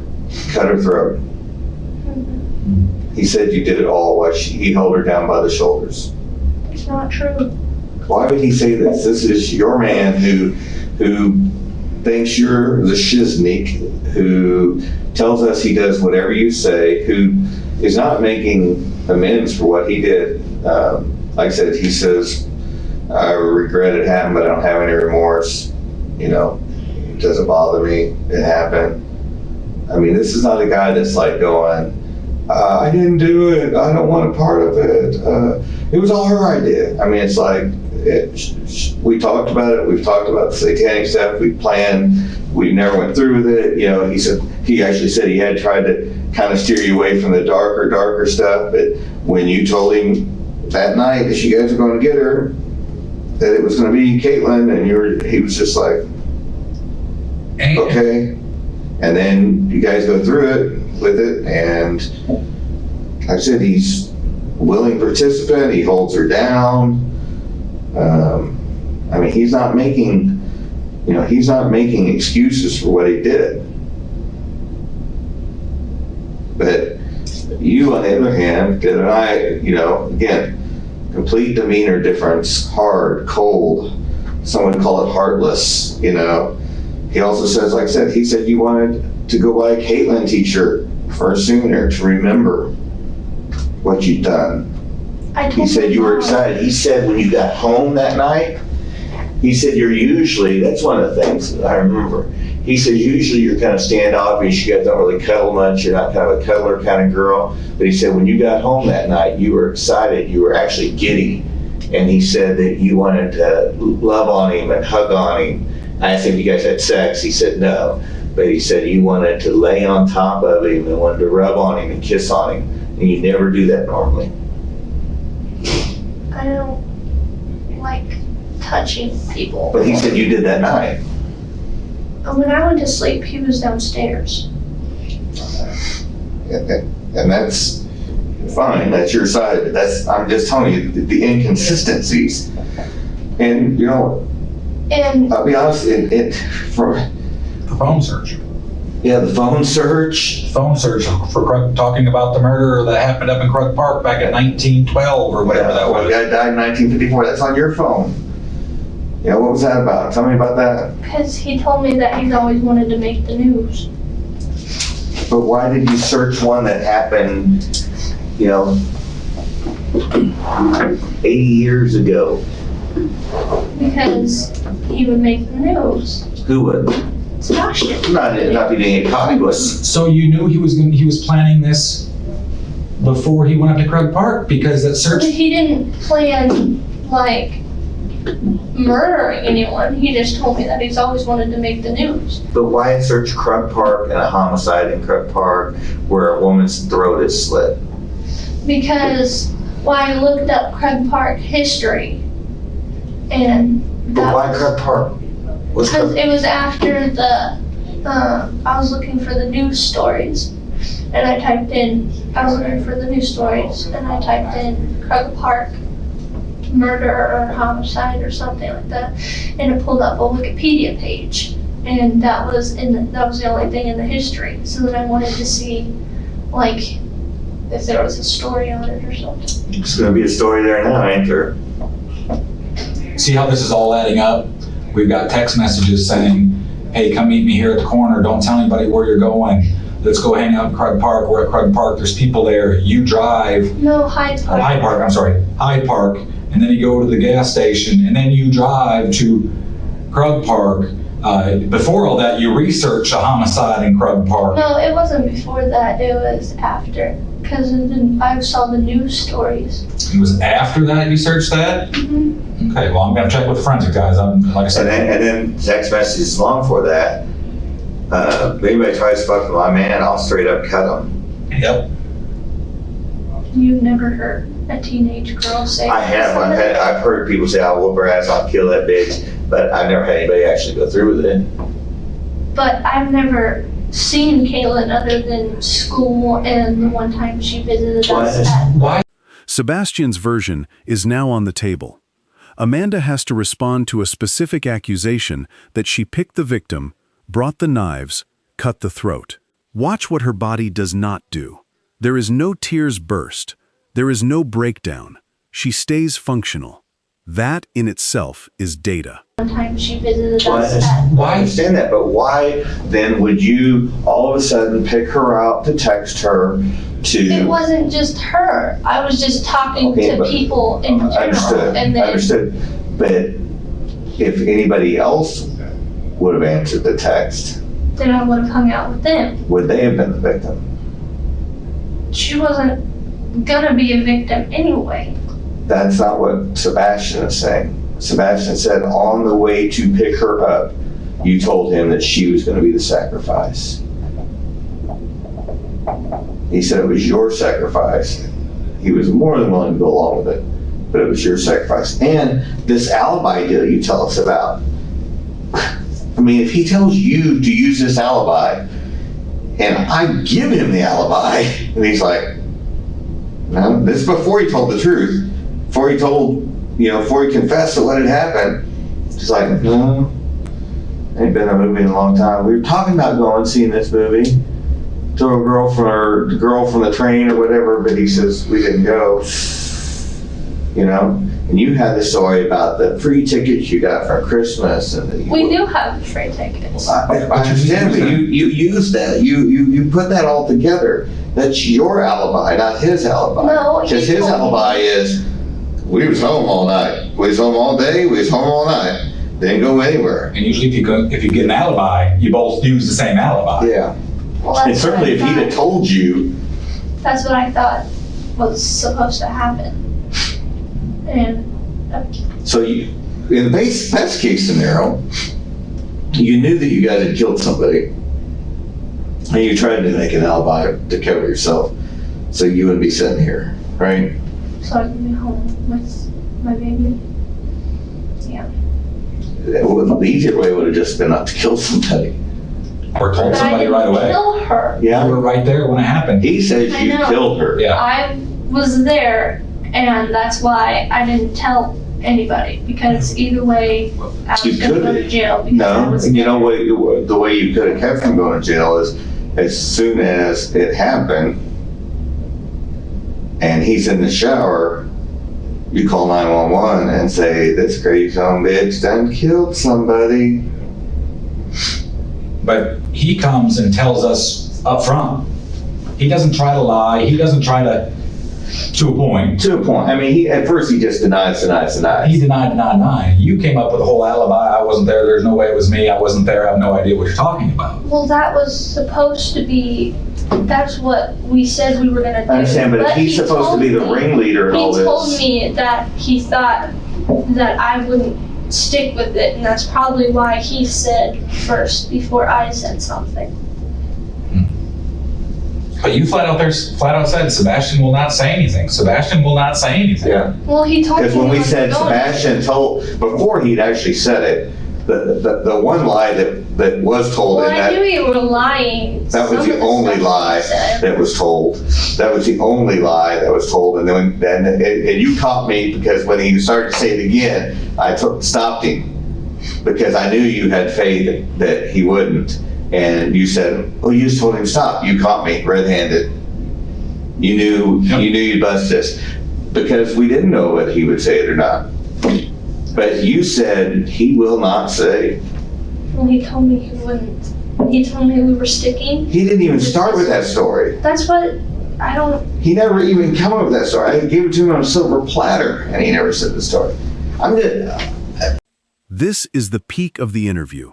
The next 4 minutes contain the sentence that will define this case in public memory. It is spoken flatly, in the middle of a defense about text messages, and once it is out of her mouth, she does not walk it back. Story. I'm just trying to be honest with you, Amanda. I mean, I believe that you both had an equal part in it. I believe you're both very willing participants. I believe that you picked the person. You know, she was vulnerable. She ran around. She slept around. She didn't really have a place to live. She lived with.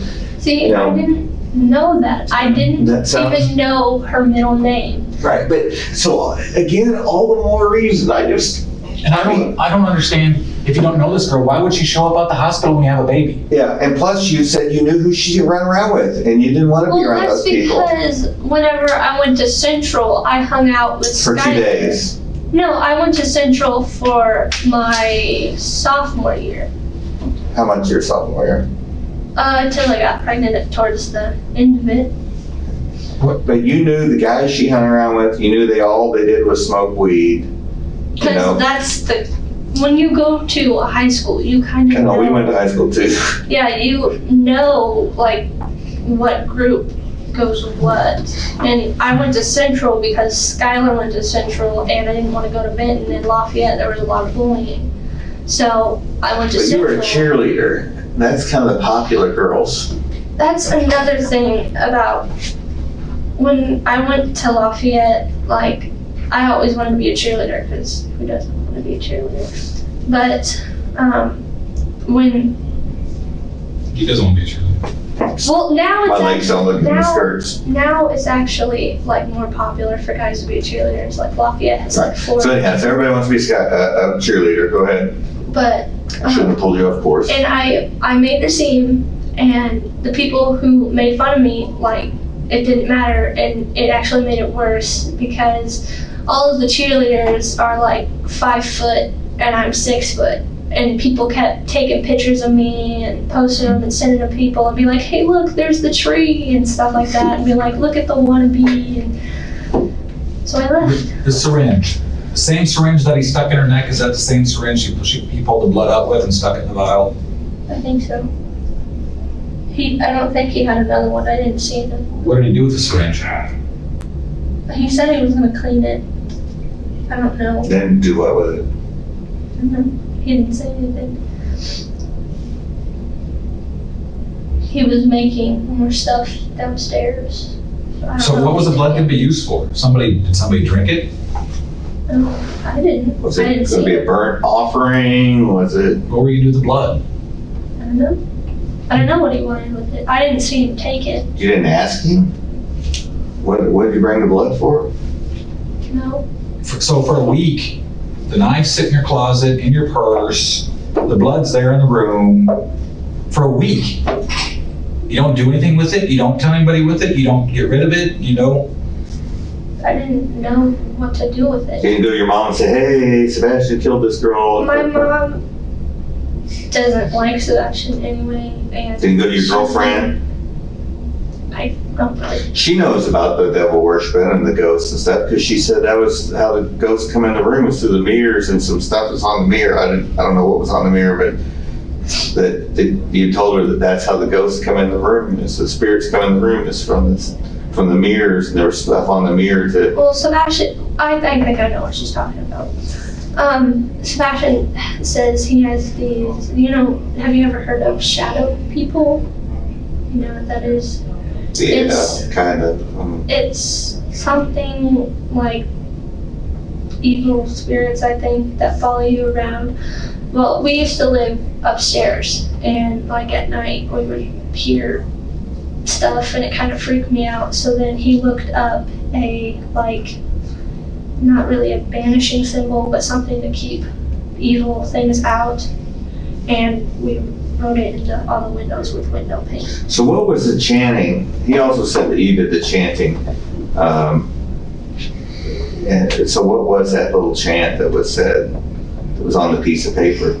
I don't remember what it was. You read it, didn't you? Well, he handed it to And me. you read You it? read it, I don't remember what it says. but you read it out loud, right? I didn't read it. He told me to read it, but I didn't know what it said. I guess I just keep going back to this horrific scene that you saw that made you cover your eyes and your ears, I know it looks really bad. and then you I thought, don't say anything to anybody. There are times when you're completely away from him, 100% safe, where you could have told anybody. At work, when he was in the shower, you could have grabbed your mom and Siler and run out in the car and ran away. but he You were- told me that either way, I was going to jail because I was a witness to a murder and I did But nothing. you're not stupid either, and you know that if you were there and he did it all himself, And you watch enough of your crime shows. yeah, They all got put away still because they were there and they were a witness and they did nothing. well, but you did more than nothing because you sent the messages to lure her away from the house and said, "Don't tell anybody you're And going." that looks suspicious, and he It looks told more me than that. suspicious. That it says specifically, don't tell anybody who you're going. No, we don't want to come up there and smoke with all your people. Come with us. You lure her away from the house. That you've been studying this satanic practice, this demonic stuff. You've written in a book about it. You've lived a Southern Baptist life on Sunday, and the rest of the week you're working on all this other stuff that is. And you told us you questioned your religion. You told us the other day that you've been looking. You told us that the other day in an interview. I don't know if you remember that you'd looked into that stuff.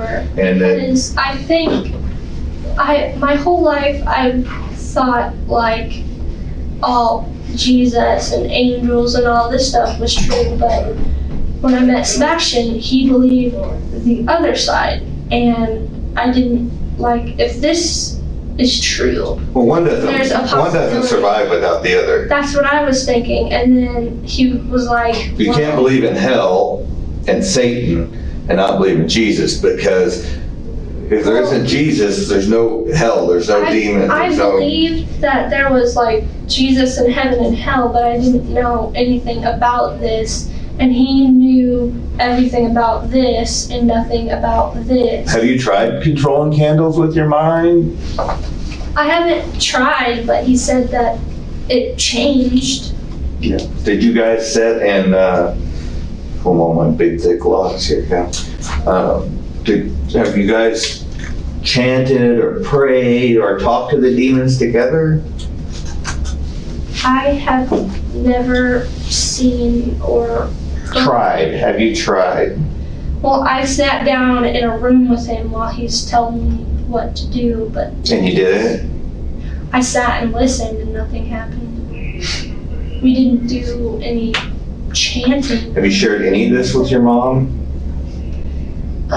Talked to her about this demon searching out and Well, I told her that, like, I wasn't sure if I was a Christian or anything like that, because I heard that whenever you're a Christian, you don't doubt beliefs and you don't go searching for the other side. I would say you probably wouldn't search for the other side, but I didn't, I think we all doubt our religious beliefs one time or another.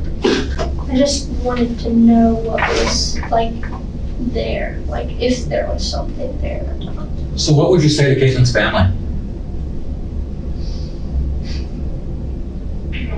That nothing deserved, she didn't deserve anything, and that honestly she was one of the best people that I've ever met in my whole life. Why is that? You Because say you I barely knew her. I didn't like know her, yet she was still willing to like come hang out with me, and when we hung out we were talking like we were best friends. Like she talked to me like she trusted me with everything, and She did, with her life. And we were having like conversations like we know each other the whole life. And, I mean, But she'd also said mean things to you at the hospital. they weren't really. That's pretty mean. I That's pretty didn't mean take to them go. as mean things because I knew it wasn't true, and I. It doesn't matter whether you know it's not true or not. That's mean. I could pull 100 women and ask them, if you had a baby and some woman come and said, he's not the father, 100 women would say, that's mean, that bitch needs her ass stomped. But That's what they'd say. really, it didn't upset me because That's I know how. That's not what you told us the other day. I That know is how not what you told Skylar us. is. I didn't tell you that it upset me. I told you that that's what she did. You I'm said, pretty sure you said it upset you. What would you do differently? If you go back and change it, what would you do differently? if I could go back, I probably would have just took her home sooner because we didn't have anything to do. Then I probably would have just took her home sooner instead of kept trying to find things to entertain ourselves because I don't hang out with anyone, so when I do and like have a good time, so they're like, oh hey, I hung out with Amanda, because most people are like, oh, you hung out with her, because I'm on the low end of the popular side. And She's pretty popular. She got a lot of friends. she had a lot of people that cared about her. I didn't know she knew that many people, to be honest. I mean, I know she knew some people, but I didn't know her enough to know how many people she actually knew. Like, I thought she lived with her mom, stuff like that. That's why I asked who she lived with, because I didn't know. But yeah, I would probably take her home sooner before anything Would you not started. picked her? Would you have not lured her out of the house? Would you not have lured her away from where she was at? Would you have I didn't shown lure someone her, else? though. I didn't choose anybody. I asked people if they want to hang out with me, because I didn't And have she's the one that anything said to do. yes. I didn't have anything to do, so we were going and we were going to I'd be hang curious to know what your feelings are on these other 3 girls. If maybe all 4 of these girls really, you didn't really care that much for. I mean, you text them saying, thinking in your mind, whichever one comes, or, that's gonna be it. Yeah. We actually have information that leads us to believe you guys are looking for your next victim. Is that true? No. You guys weren't looking for somebody else? I think that you brought the gloves, you brought the knife. The knives were in your purse, the gloves were in your purse, the vial of blood was in your purse, and you lured away from the house. I think you had every intention to doing this. That's why you had all that. Why else would you have the gloves? Why would you have the syringe? I didn't have this. So you want me to believe that he's carrying your purse with all this stuff in it, and that's normally what he does? When I have a purse, he normally carries it. I didn't think anything of it. He had his tea in it, and I know he doesn't. They didn't have want tea in it until after you guys stopped at the convenience store. That was sometime after you guys had left the house. They went and picked her up, went to Hyde Park, went up to the rock thing up there, dicked around there, talked to the kid about. Well, I didn't know he had the car. car when I went to get the keys and stuff with my mom. So I don't know what he took. I know he had his jacket on and his wallet, and that was about it. So when's the first time you know that he had your purse? When he was outside sitting on the curb with his tea in it. When was the first time you knew that Kaytlin was gonna be the sacrifice? When was the first time when you knew that Kaytlin was gonna be the sacrifice? When we got up to the top of the hill and we were sitting down. And with you controlling him the way you do, why didn't you prevent it? Why didn't you say, nope, ain't happening? We gotta get home. Because I know what he's capable of doing. What? He's never laid a hand on you. Not. No, never laid a hand on you. That's what you said earlier. He's never touched you. He's never been physically violent with you. Well, not like in a sexual sense. He's aggressive, but that's completely. He's aggressive different. Sexually? Mm-hmm. But that's in like a different. Right, that's a little different. sense. So I know what he can do when he wants to. But you also know what he can do when you want to. Because you control him. I've never asked anything. You are not ridiculous. going there. You are not going there. There's girls and drugs there. You are not going there. But he understands that part in a sense. Like if he doesn't want me to go somewhere, I'm not going to go somewhere. If I don't want him to go somewhere, he's not going to go somewhere. Okay. I mean, that's like something that if you would ask your wife not to go somewhere, she wouldn't go. But if I'm in control of my relationship, I'm going to do what I want to do. Yeah. If I'm the controlling one, I don't care what you say, I'm going to do what I want to do. If I'm the one in charge, I'm So doing if what he I wants want to to go to a party and he's in charge, he's going to go.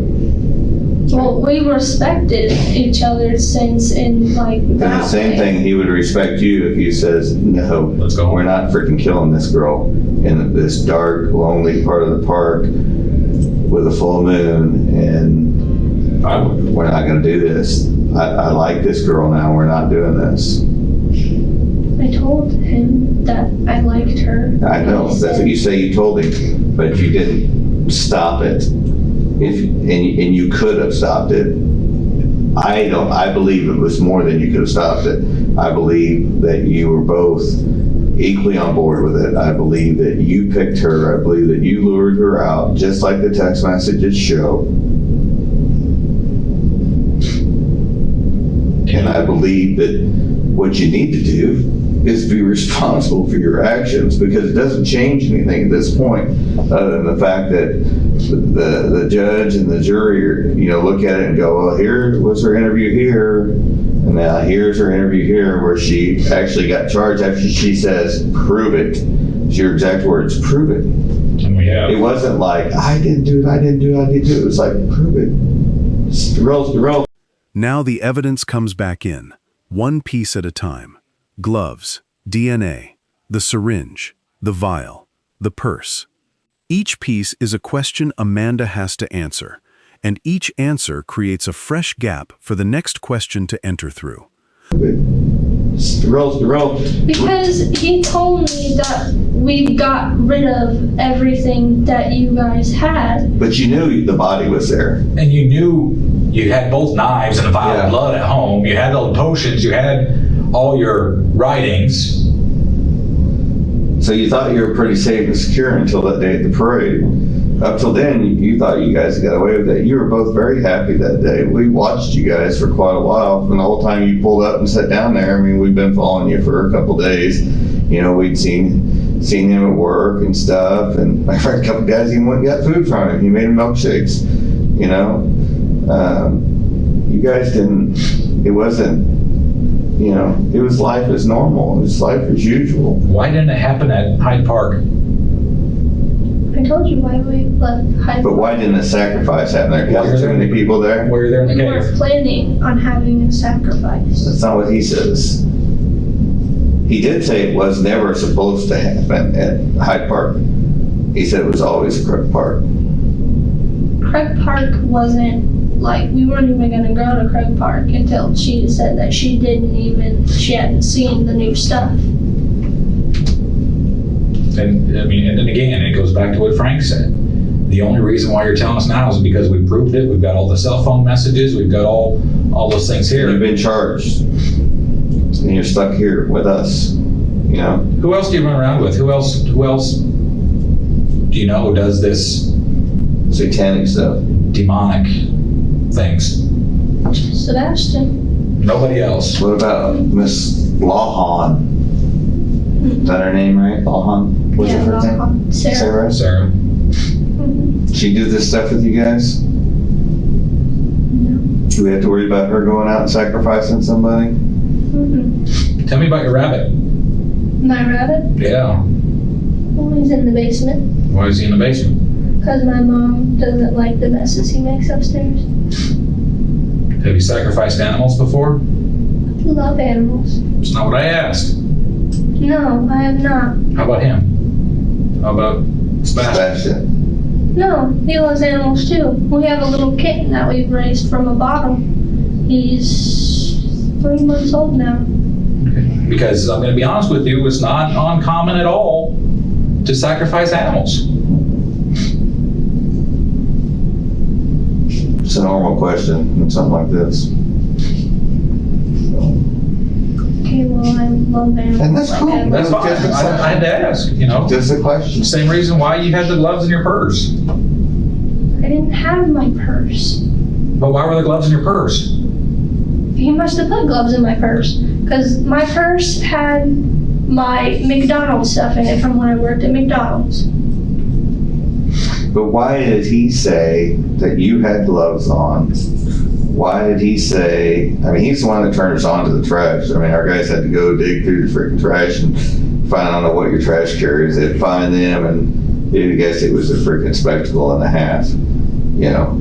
But why would he say that those are your gloves, that he didn't have gloves on? I mean, I guess if you were going down for a murder or something, But why would he? somebody else. Why would he try to put you in? I mean, he's not, like I said, he's not trying to say that, like I said, he said, I have no remorse. He was there. He helped hold her down. Yeah, he held her down. He said, I held her down. I helped take off her He said, clothes. she hit her with a stick. She fell down. I held her down. He said, we cut her clothes off of her, pulled her pants off, found the cell phone in her pocket. You know, he said, we cut the rest of her clothes off. He didn't tell me where he found the cell phone. He said it was in her back pocket. I don't remember which back pocket. He said, found it when he pulled the pants off. And said that you each cut her clothes off. But he said, I mean, again, he knows he's deep in it, you know. He knows, I mean, he got charged same thing you are, you know. And he said that you were the one that actually cut her while he held her down. And it goes back to the gloves again, too. When they pull the blood off there, that's Kaytlin's DNA. Not only Kaytlin's DNA going to be inside those gloves, but your DNA is going to be inside those gloves, too, right? So I guarantee you sweat. Well, I'm giving Sebastian tattoos. But what I'm saying is on the pair of rubber gloves, because these are purple disposable rubber gloves like we carry, they're basically a one-time use. And they have her blood on them. And they have her blood on them. There's no reason at all you're saying That your DNA that your should be on the DNA inside. should be on the inside of those gloves, because you didn't know anything about gloves. Well, he could have used the gloves from downstairs. He uses those for the tattoos. You don't use those gloves over again. No. We don't, you don't, nobody else does. And plus, like I There should said, be some down there that have been used Oh, there's no 5 or doubt. 6 There- times. Yeah, but then his DNA will also be on it. So it'll be your DNA, his DNA, and Kaytlin's DNA. Kaytlin's DNA. They should be if those are the same gloves. Why would you have ever had those gloves on your hand? Because I've given Sebastian tattoos before. How long ago? Not that long ago, he asked me to fix the one right here. Okay, how long ago? It's actually this arm. Just left arm. How long ago? No, it's not. He's got one up here. Then he's got love, I silent. fixed this one. Well, The one that's in a different So how long ago? yeah, how long ago? week or two ago, maybe? So, you know what? I'm gonna flat out call BS on that, because so then actually there should only be his blood and Kaytlin's blood on it. There shouldn't be any other DNA of his in it, because it should just be the blood. It should be all her hand stuff inside. Well, he's used those gloves before too. Yes, he has. He's given me a tattoo. Not those gloves. You don't, anybody who does, because why wear gloves if you're why use? Because it keeps the ink off of your fingers. It's not, he doesn't use them for sanitary reasons. So again, you're trying to fill your story as to why your blood will be on it. You know, Your DNA will be on those gloves with your her blood. DNA be on the knives. Yep. You know, your DNA or your fingerprints be on. We've got an incredible fingerprint off the inside of the phone. I mean, the inside. In the inside of her phone. Where the phone was Where taken the phone was taken apart. An incredible fingerprint. Yeah. Like, what do you mean taken apart?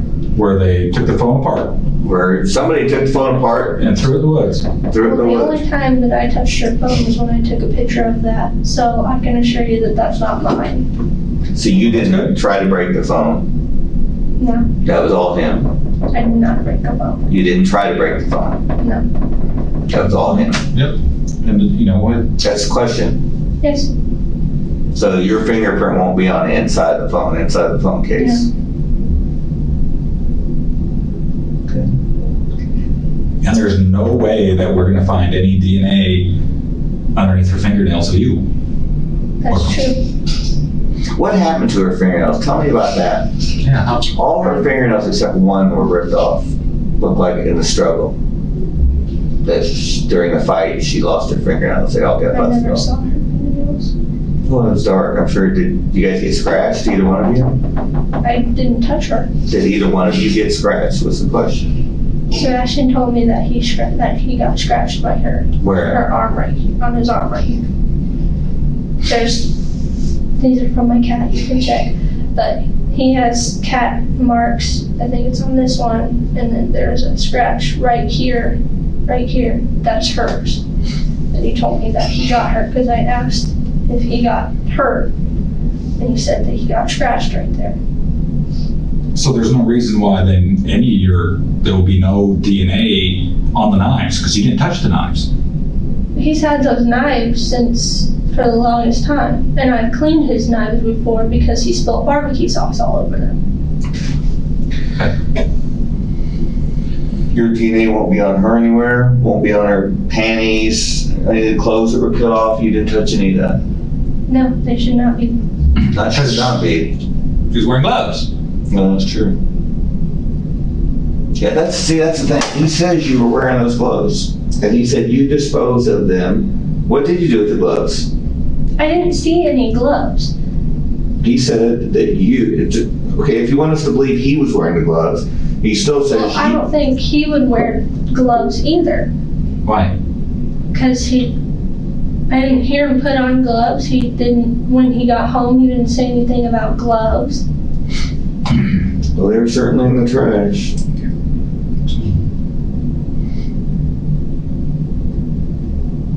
What are we gonna find in these journals? What I told you was in them. So you're gonna want everybody to believe that you wrote in there what he told you to write. Only because he told you to write it. He told me about the stuff, and I wrote down what he told. Why? Because he said you need to keep a journal. Why do you need to keep a journal? It's all him doing this. Because he said if I wanted to learn about the other side and the stuff about the other side, then I had to keep a journal. He has a journal, I think it was under our dresser, and he put down there about all of his mythical creatures and stuff. Has he ever reached out to anybody about getting away from you that you know of? That I know of, no. He's never talked to any of his family or anything about That I know of, no. But that you suspect? Has anybody told you? No. Because you were so controlling? I told my mom that I wanted to get away from him a few times, but I never. Why didn't you? Because not a lot of He's so people pretty. like me, and I have abandonment issues and I don't do very well on my own. And he's the father of my baby, and I know how it is growing up without one. You got your mom though. I know, but he wouldn't have a father figure, and I know how hard it is growing up without one. Where is your father in all this? The police officer said he was here, but I haven't heard from him in months. Who's your dad? Jason Bennett. You probably know of him. Well, I know there's 31 years. I know a lot of people, but things don't always come to my mind, you know. Who's Drake? Drake, I told you that Drake was his second person. Sure, it does. Okay. Yeah, okay. I just couldn't quite remember that's who. Do you have an altered personality? Do you have another name? Okay.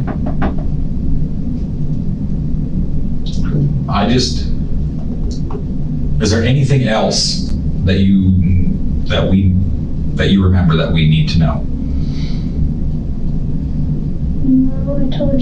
The last of the physical evidence, the search history, the fingerprint on the inside of Kaytlin's phone, is what closes the loop.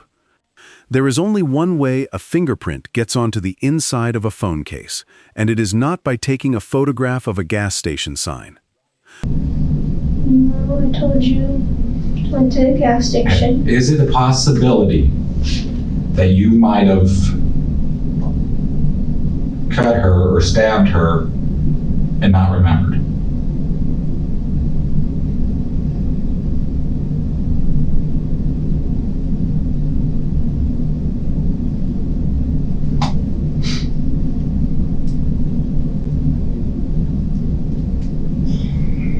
I guess there's a possibility, but What about possibility of cutting off some of her clothes? I don't think I helped with that. Because I'm going to say there's more than one knife in your purse. More than one knife. Well, I told you what was in the purse when I took everything out. Right. We understand that, but just, why would there be two knives there if you didn't each need a knife to participate? And both had Blood on them. blood on them. One of the knives was a sacrificial knife, but I didn't know it was real. That was the one with the bones on it. And then the one that It was the had Winchester blood that he had on it. was on his side. So he always carries a knife? May I have a knife? Do you have a knife? Yeah, he said It that. was on the floor still because Okay. it wasn't clean. We talked about that. Okay. Yeah.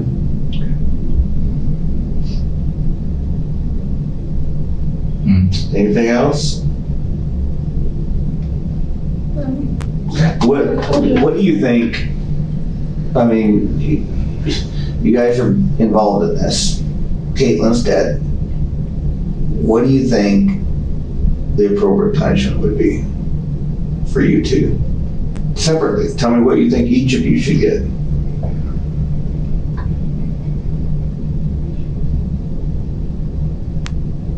I mean, honestly, for me, I was there and I didn't tell anybody anything happened.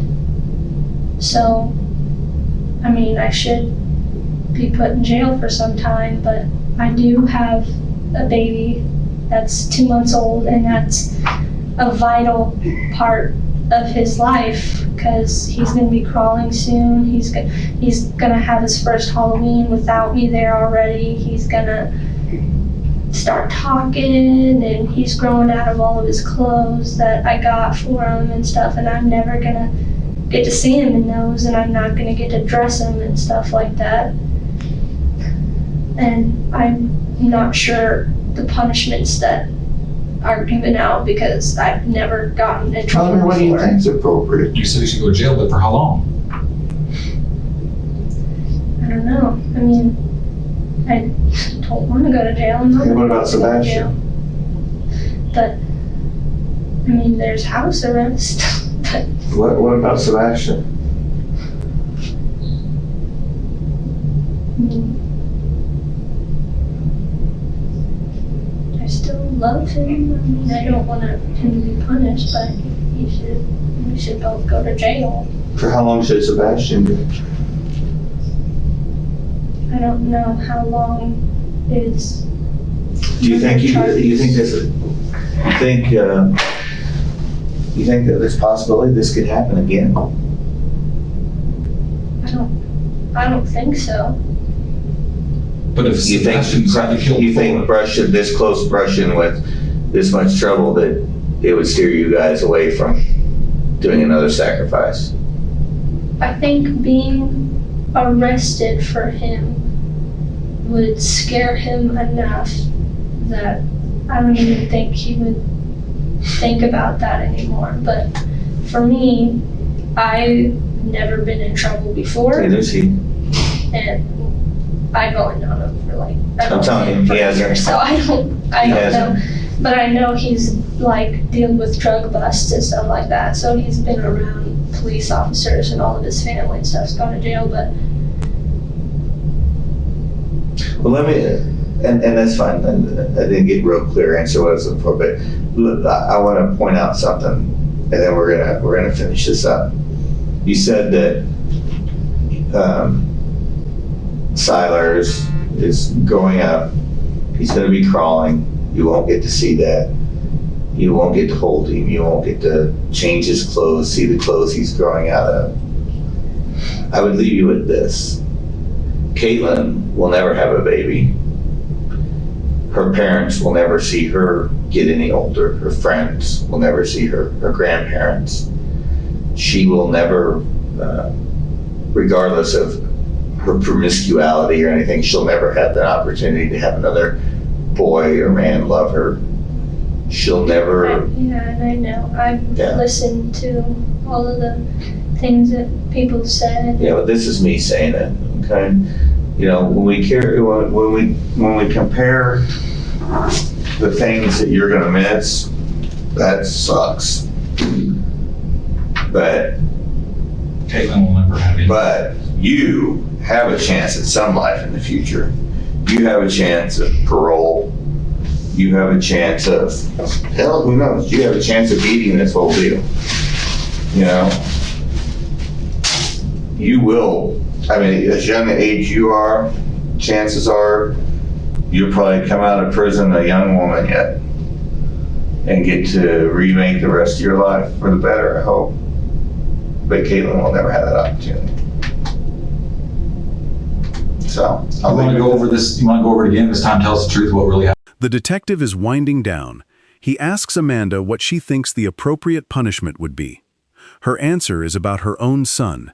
His response is about Kaytlin. You want to go over it again? This time, tell us the truth. What really happened? Where do you think that I lied? So you didn't have any hand in it? That you didn't set Kaytlin up. That you didn't stab her? That you knew the whole time that this was going to happen, or maybe not the whole time, but once you got to Krug Park, you knew it was going to happen. You knew it was going to happen when we went down the woods. That was going to happen before they picked up Kaytlin. Yeah, you knew it was going to happen. Yeah, that you knew it was going. That you left the house with the intention of doing this to Kaytlin. Correct? Just be honest about it. You want us to believe you? Be honest.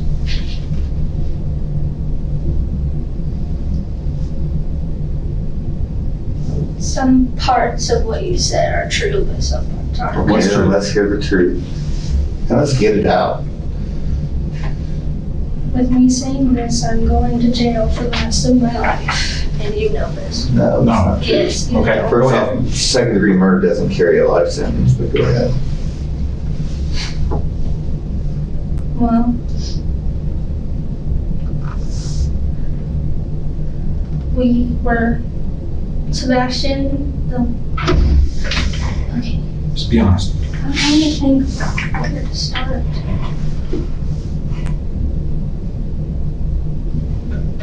I did hit her with a stick.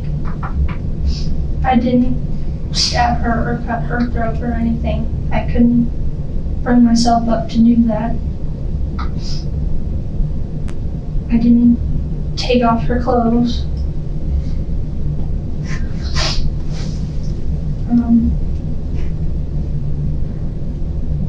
Sebastian said that towards the end of the year you have to have he has to have 2 sacrifices, or else he gets dragged down to hell and he gets nothing.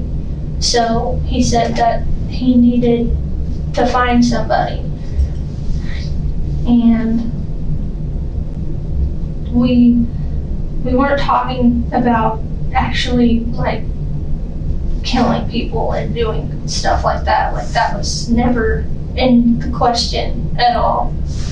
He just was telling me the stuff that he's done in his past life and stuff. And he told me that he talked to his people that he follows and has deals with or whatever. And he told me that they were getting angry and that nothing was working because they were promised a sacrifice by the end of the year and they didn't get it. So they were angry. So that's why we were all like in poverty and stuff like that. They were making our lives awful. And so I messaged people that I knew hated themselves and hated their lives and kept telling me and would post on Facebook and stuff that they were miserable and that they didn't want to be here anymore because that's just, it made me feel a little bit better because Sebastian said that the souls are worth more when you know somebody, when you know them. And I told him that he had like this little girl, I don't know how old she is or anything, and I said, you have that, and she said, because he doesn't really, I mean, he cares for his daughter, but he hasn't seen her, so he doesn't really know anything about her. So you're talking about sacrificing his daughter? Well, I was giving him options because he was getting desperate and was talking about just going out and stabbing the first person he saw. And I told him that that's not a good idea. And then I told him that that was an option because he doesn't have any connection to her. He doesn't really have any feelings for her. And he said that children's souls were worth nothing. How would you have got her away from her mom? I don't know. I was just saying stuff. And he said that children's souls had there's nothing. There's no words. Point. And he said that he talked to these people and they want somebody younger. I don't know why I didn't ask. They said they wanted someone between the age of 15 and like 18. And I told him that that was impossible because I wasn't going to help with that. And I told him that it was not that many people like that go out because I was thinking about getting like a drug dealer or something, or someone who like had their life and did nothing with it. And so they bumped up the age to 20, but no older than 20 is what he said. So then while I was at work, he kept messaging me and was like, when are we gonna do this? How are we gonna do this? And I told him that I didn't know. He said that we could do it in the basement or something like that. And I told him that there's no way in the basement and my mom's there, my son's there. I didn't want to do that. And then he told me that he had to do it. And then like I said, I messaged people that like wanted their life to be over or that they've tried to end their life anyway. And then she was the one that messaged me. And then the part about going to the park and stuff like that and why we were going to the park, that part was true, is the reason why, like the rumors and stuff, that part was true. And then when I got off work, like I said, I asked my mom to go to the movies and stuff like that, and then we left.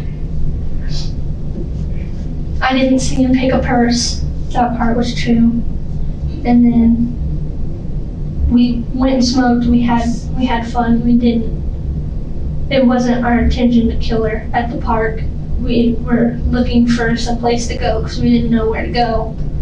And then we started talking to her, and I took the picture of the sign and told her that she had memories of hanging out with us. And then we shared food. And then the part about going to the park was true, that she didn't see anything. And so she wanted to go to the park, so we went to the other one. And then he had the purse out with his tea in it. So then You knew at that time. yeah. And you knew at that time when you got done going to the bathroom that something was going to happen. Right? Yeah, and then everything else was true. We were just walking around. We didn't know what to do. She knew that she had to be home by 1. We knew that. And then like everything else besides that I told you were true. And then we were in the trails. That part was true. Going left or right, that part was true, taking turns. And then when we got to the top of the hill, Sebastian sat down next to me and said that it has to happen soon. And that he didn't know how we were going to do it, but it has to happen soon. And then when we crossed over to the other side of the creek, he looked at me and said, "We're almost out of time." So then he gave me, we're looking for walking sticks and stuff like that, and I didn't find one, but I guess that's when he picked up his stick or whatever, and he handed it to me and said that we have to hit her now. And then How's she not hearing this? I don't know. She wasn't scared or anything. Okay, so go ahead, I'm sorry, I didn't mean to interrupt. So he gives you the stick. I thought when we crossed the other side that we weren't actually gonna do it, that we were just gonna leave and we were gonna take her home because we were almost out of there. And then he gave me the stick and told me that I had to hit her. And he told me that I had to hit her because if I told, I would go to jail anyway because I was there and I helped. And that's why he made me hit her with a stick. So I hit her with the stick. I don't know where I hit her. I just know that I hit her, and she didn't fall.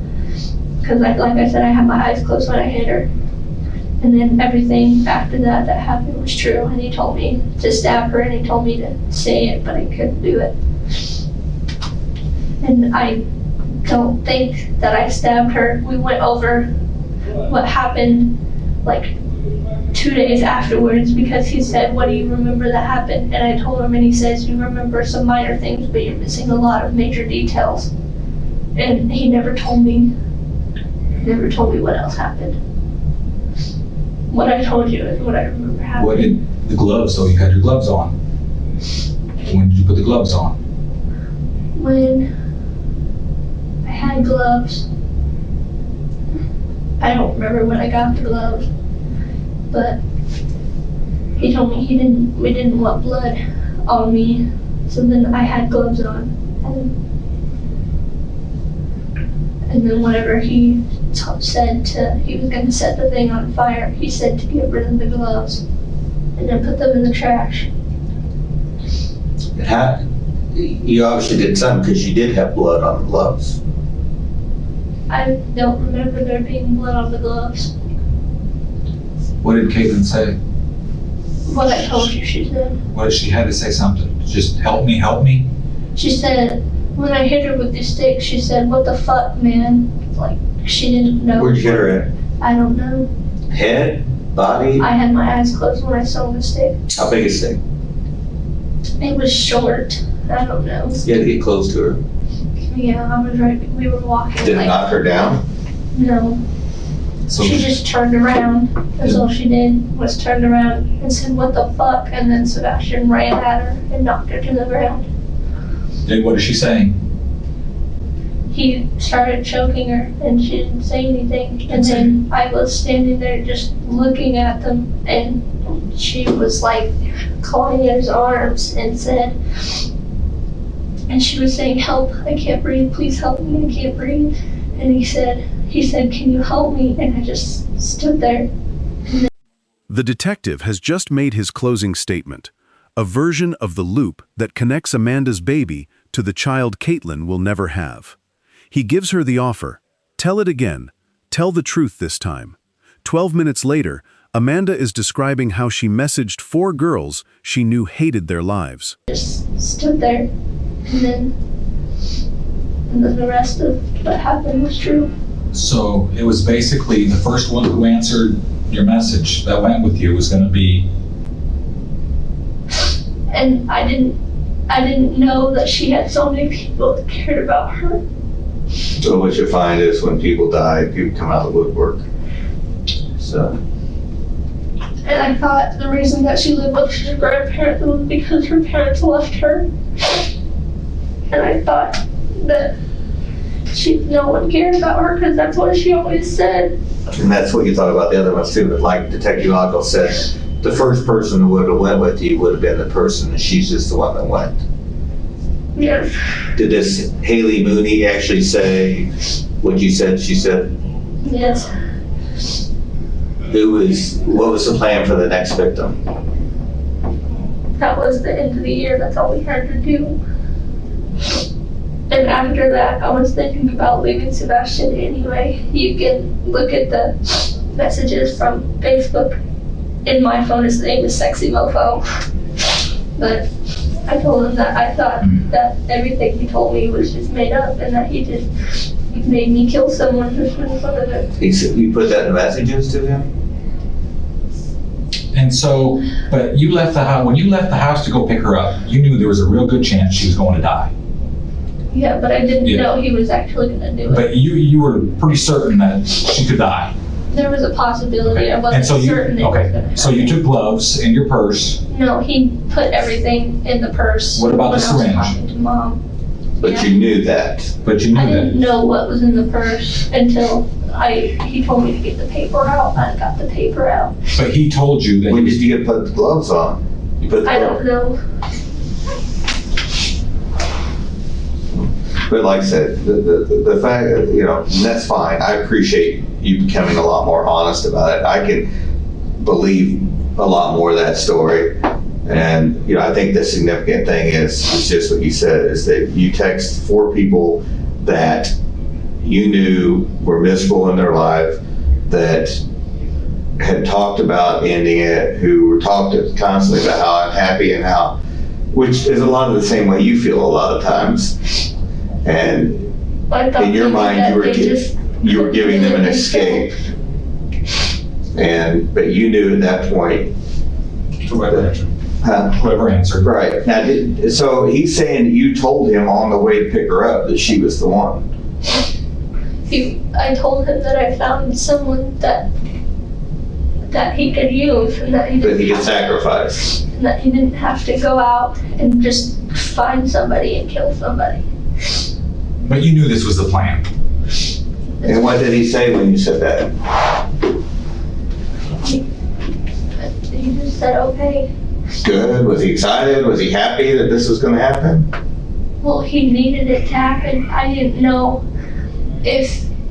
anything that he was saying was the truth or not, because it doesn't seem possible. It seems like complete bullshit. Like, you listen to me talking and someone talking to things that you can't see and someone saying things that they have, like he's born in the 1200s, he's been killed several times, he's told me stories about him having the Black Plague and stuff like that, and it doesn't make sense to me. I thought he was bullshitting me.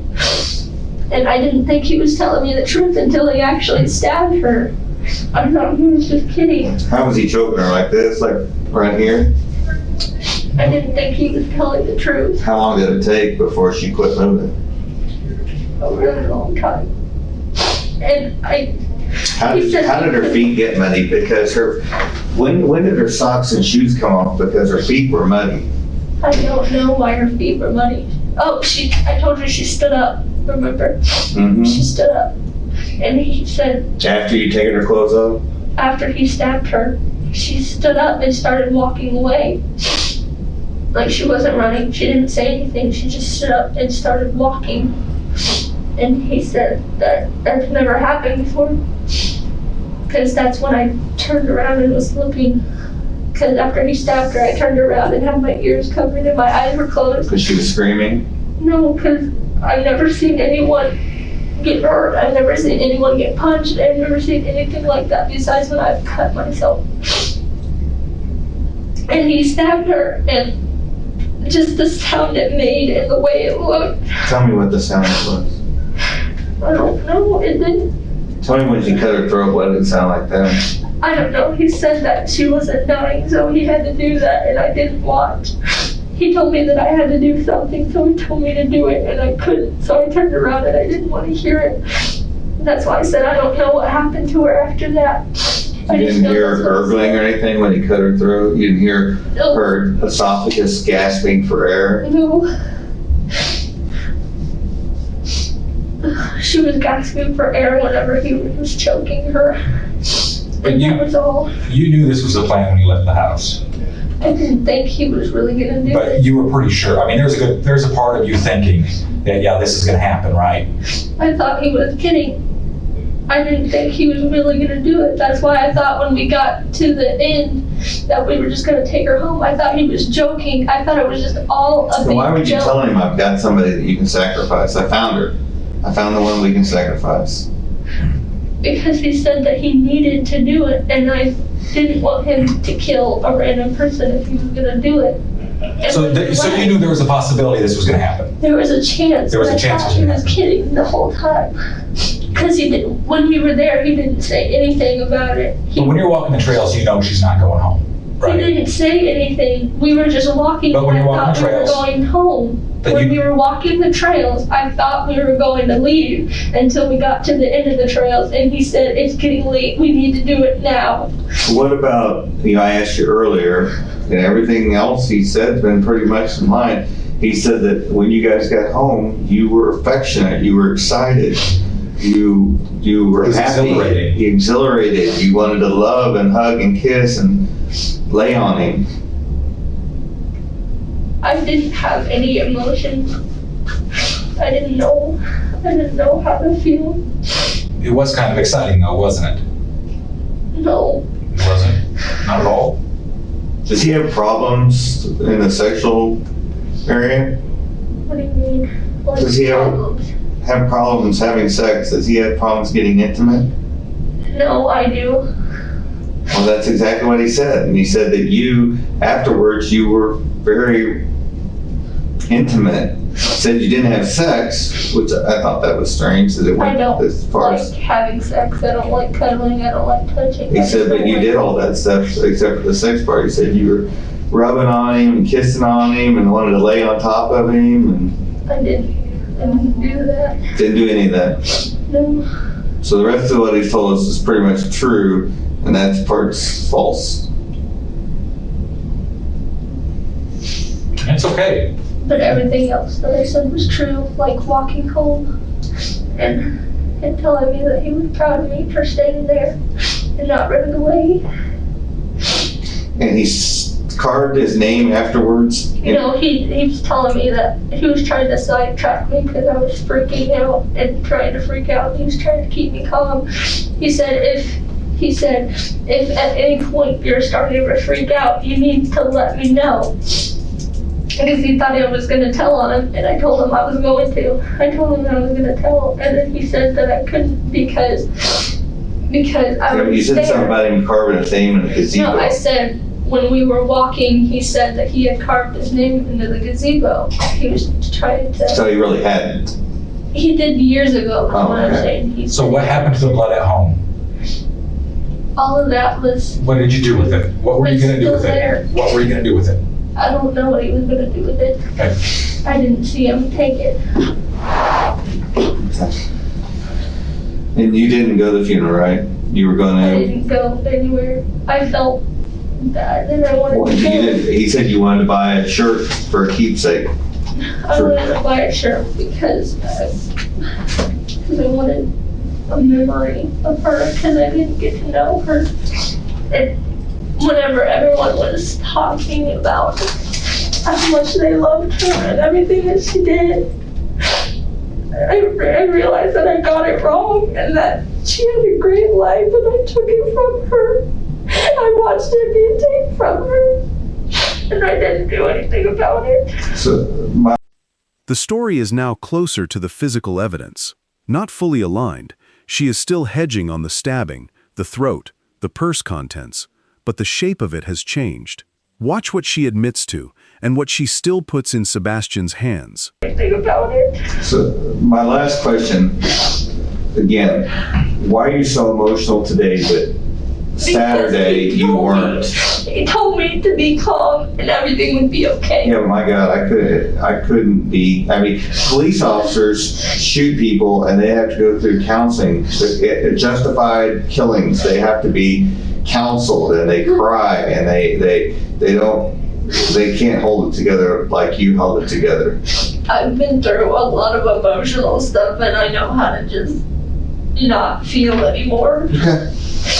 All right, come on, we'll put you back in there and To be honest, how long do you think I would be here? really I have no idea. Yeah, that's really, I mean, that's, Because I don't want to miss any of my baby's life. yeah, that's, I mean, obviously you're gonna miss some of it, but that, we can't even venture a guess. That would be improper for us to sit here and tell you. I mean, you've been charged with murder second.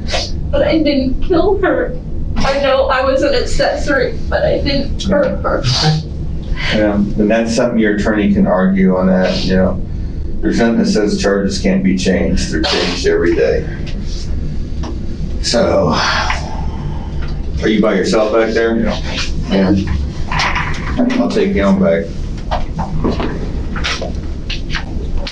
Amanda Bennett was returned to the Buchanan County Jail. She was charged with murder in the second degree.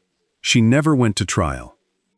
On May 9, 2017, in the Buchanan County Circuit Court, Amanda Bennett pleaded guilty to second-degree murder. She was sentenced to life in prison with the possibility of parole. 4 days earlier, on May 5, 2017, Sebastian had pleaded guilty in the same courtroom to the same charge. He was sentenced to the same term. Both convictions cover the murder of Kaytlin Root at Krug Park on the night of October 15 to 16, 2016. Amanda was 17 when she messaged Kaytlin. Kaytlin was 17 when she said yes. And when Amanda sat in that interview room and told the detectives that Kaytlin would have died anyway, that she wasn't going to be a victim in any other version of that Saturday night, that was the moment the interview stopped being about what she was accused of and started being about who she is. If you want to see how the next one plays out, subscribing means you'll see it when it drops.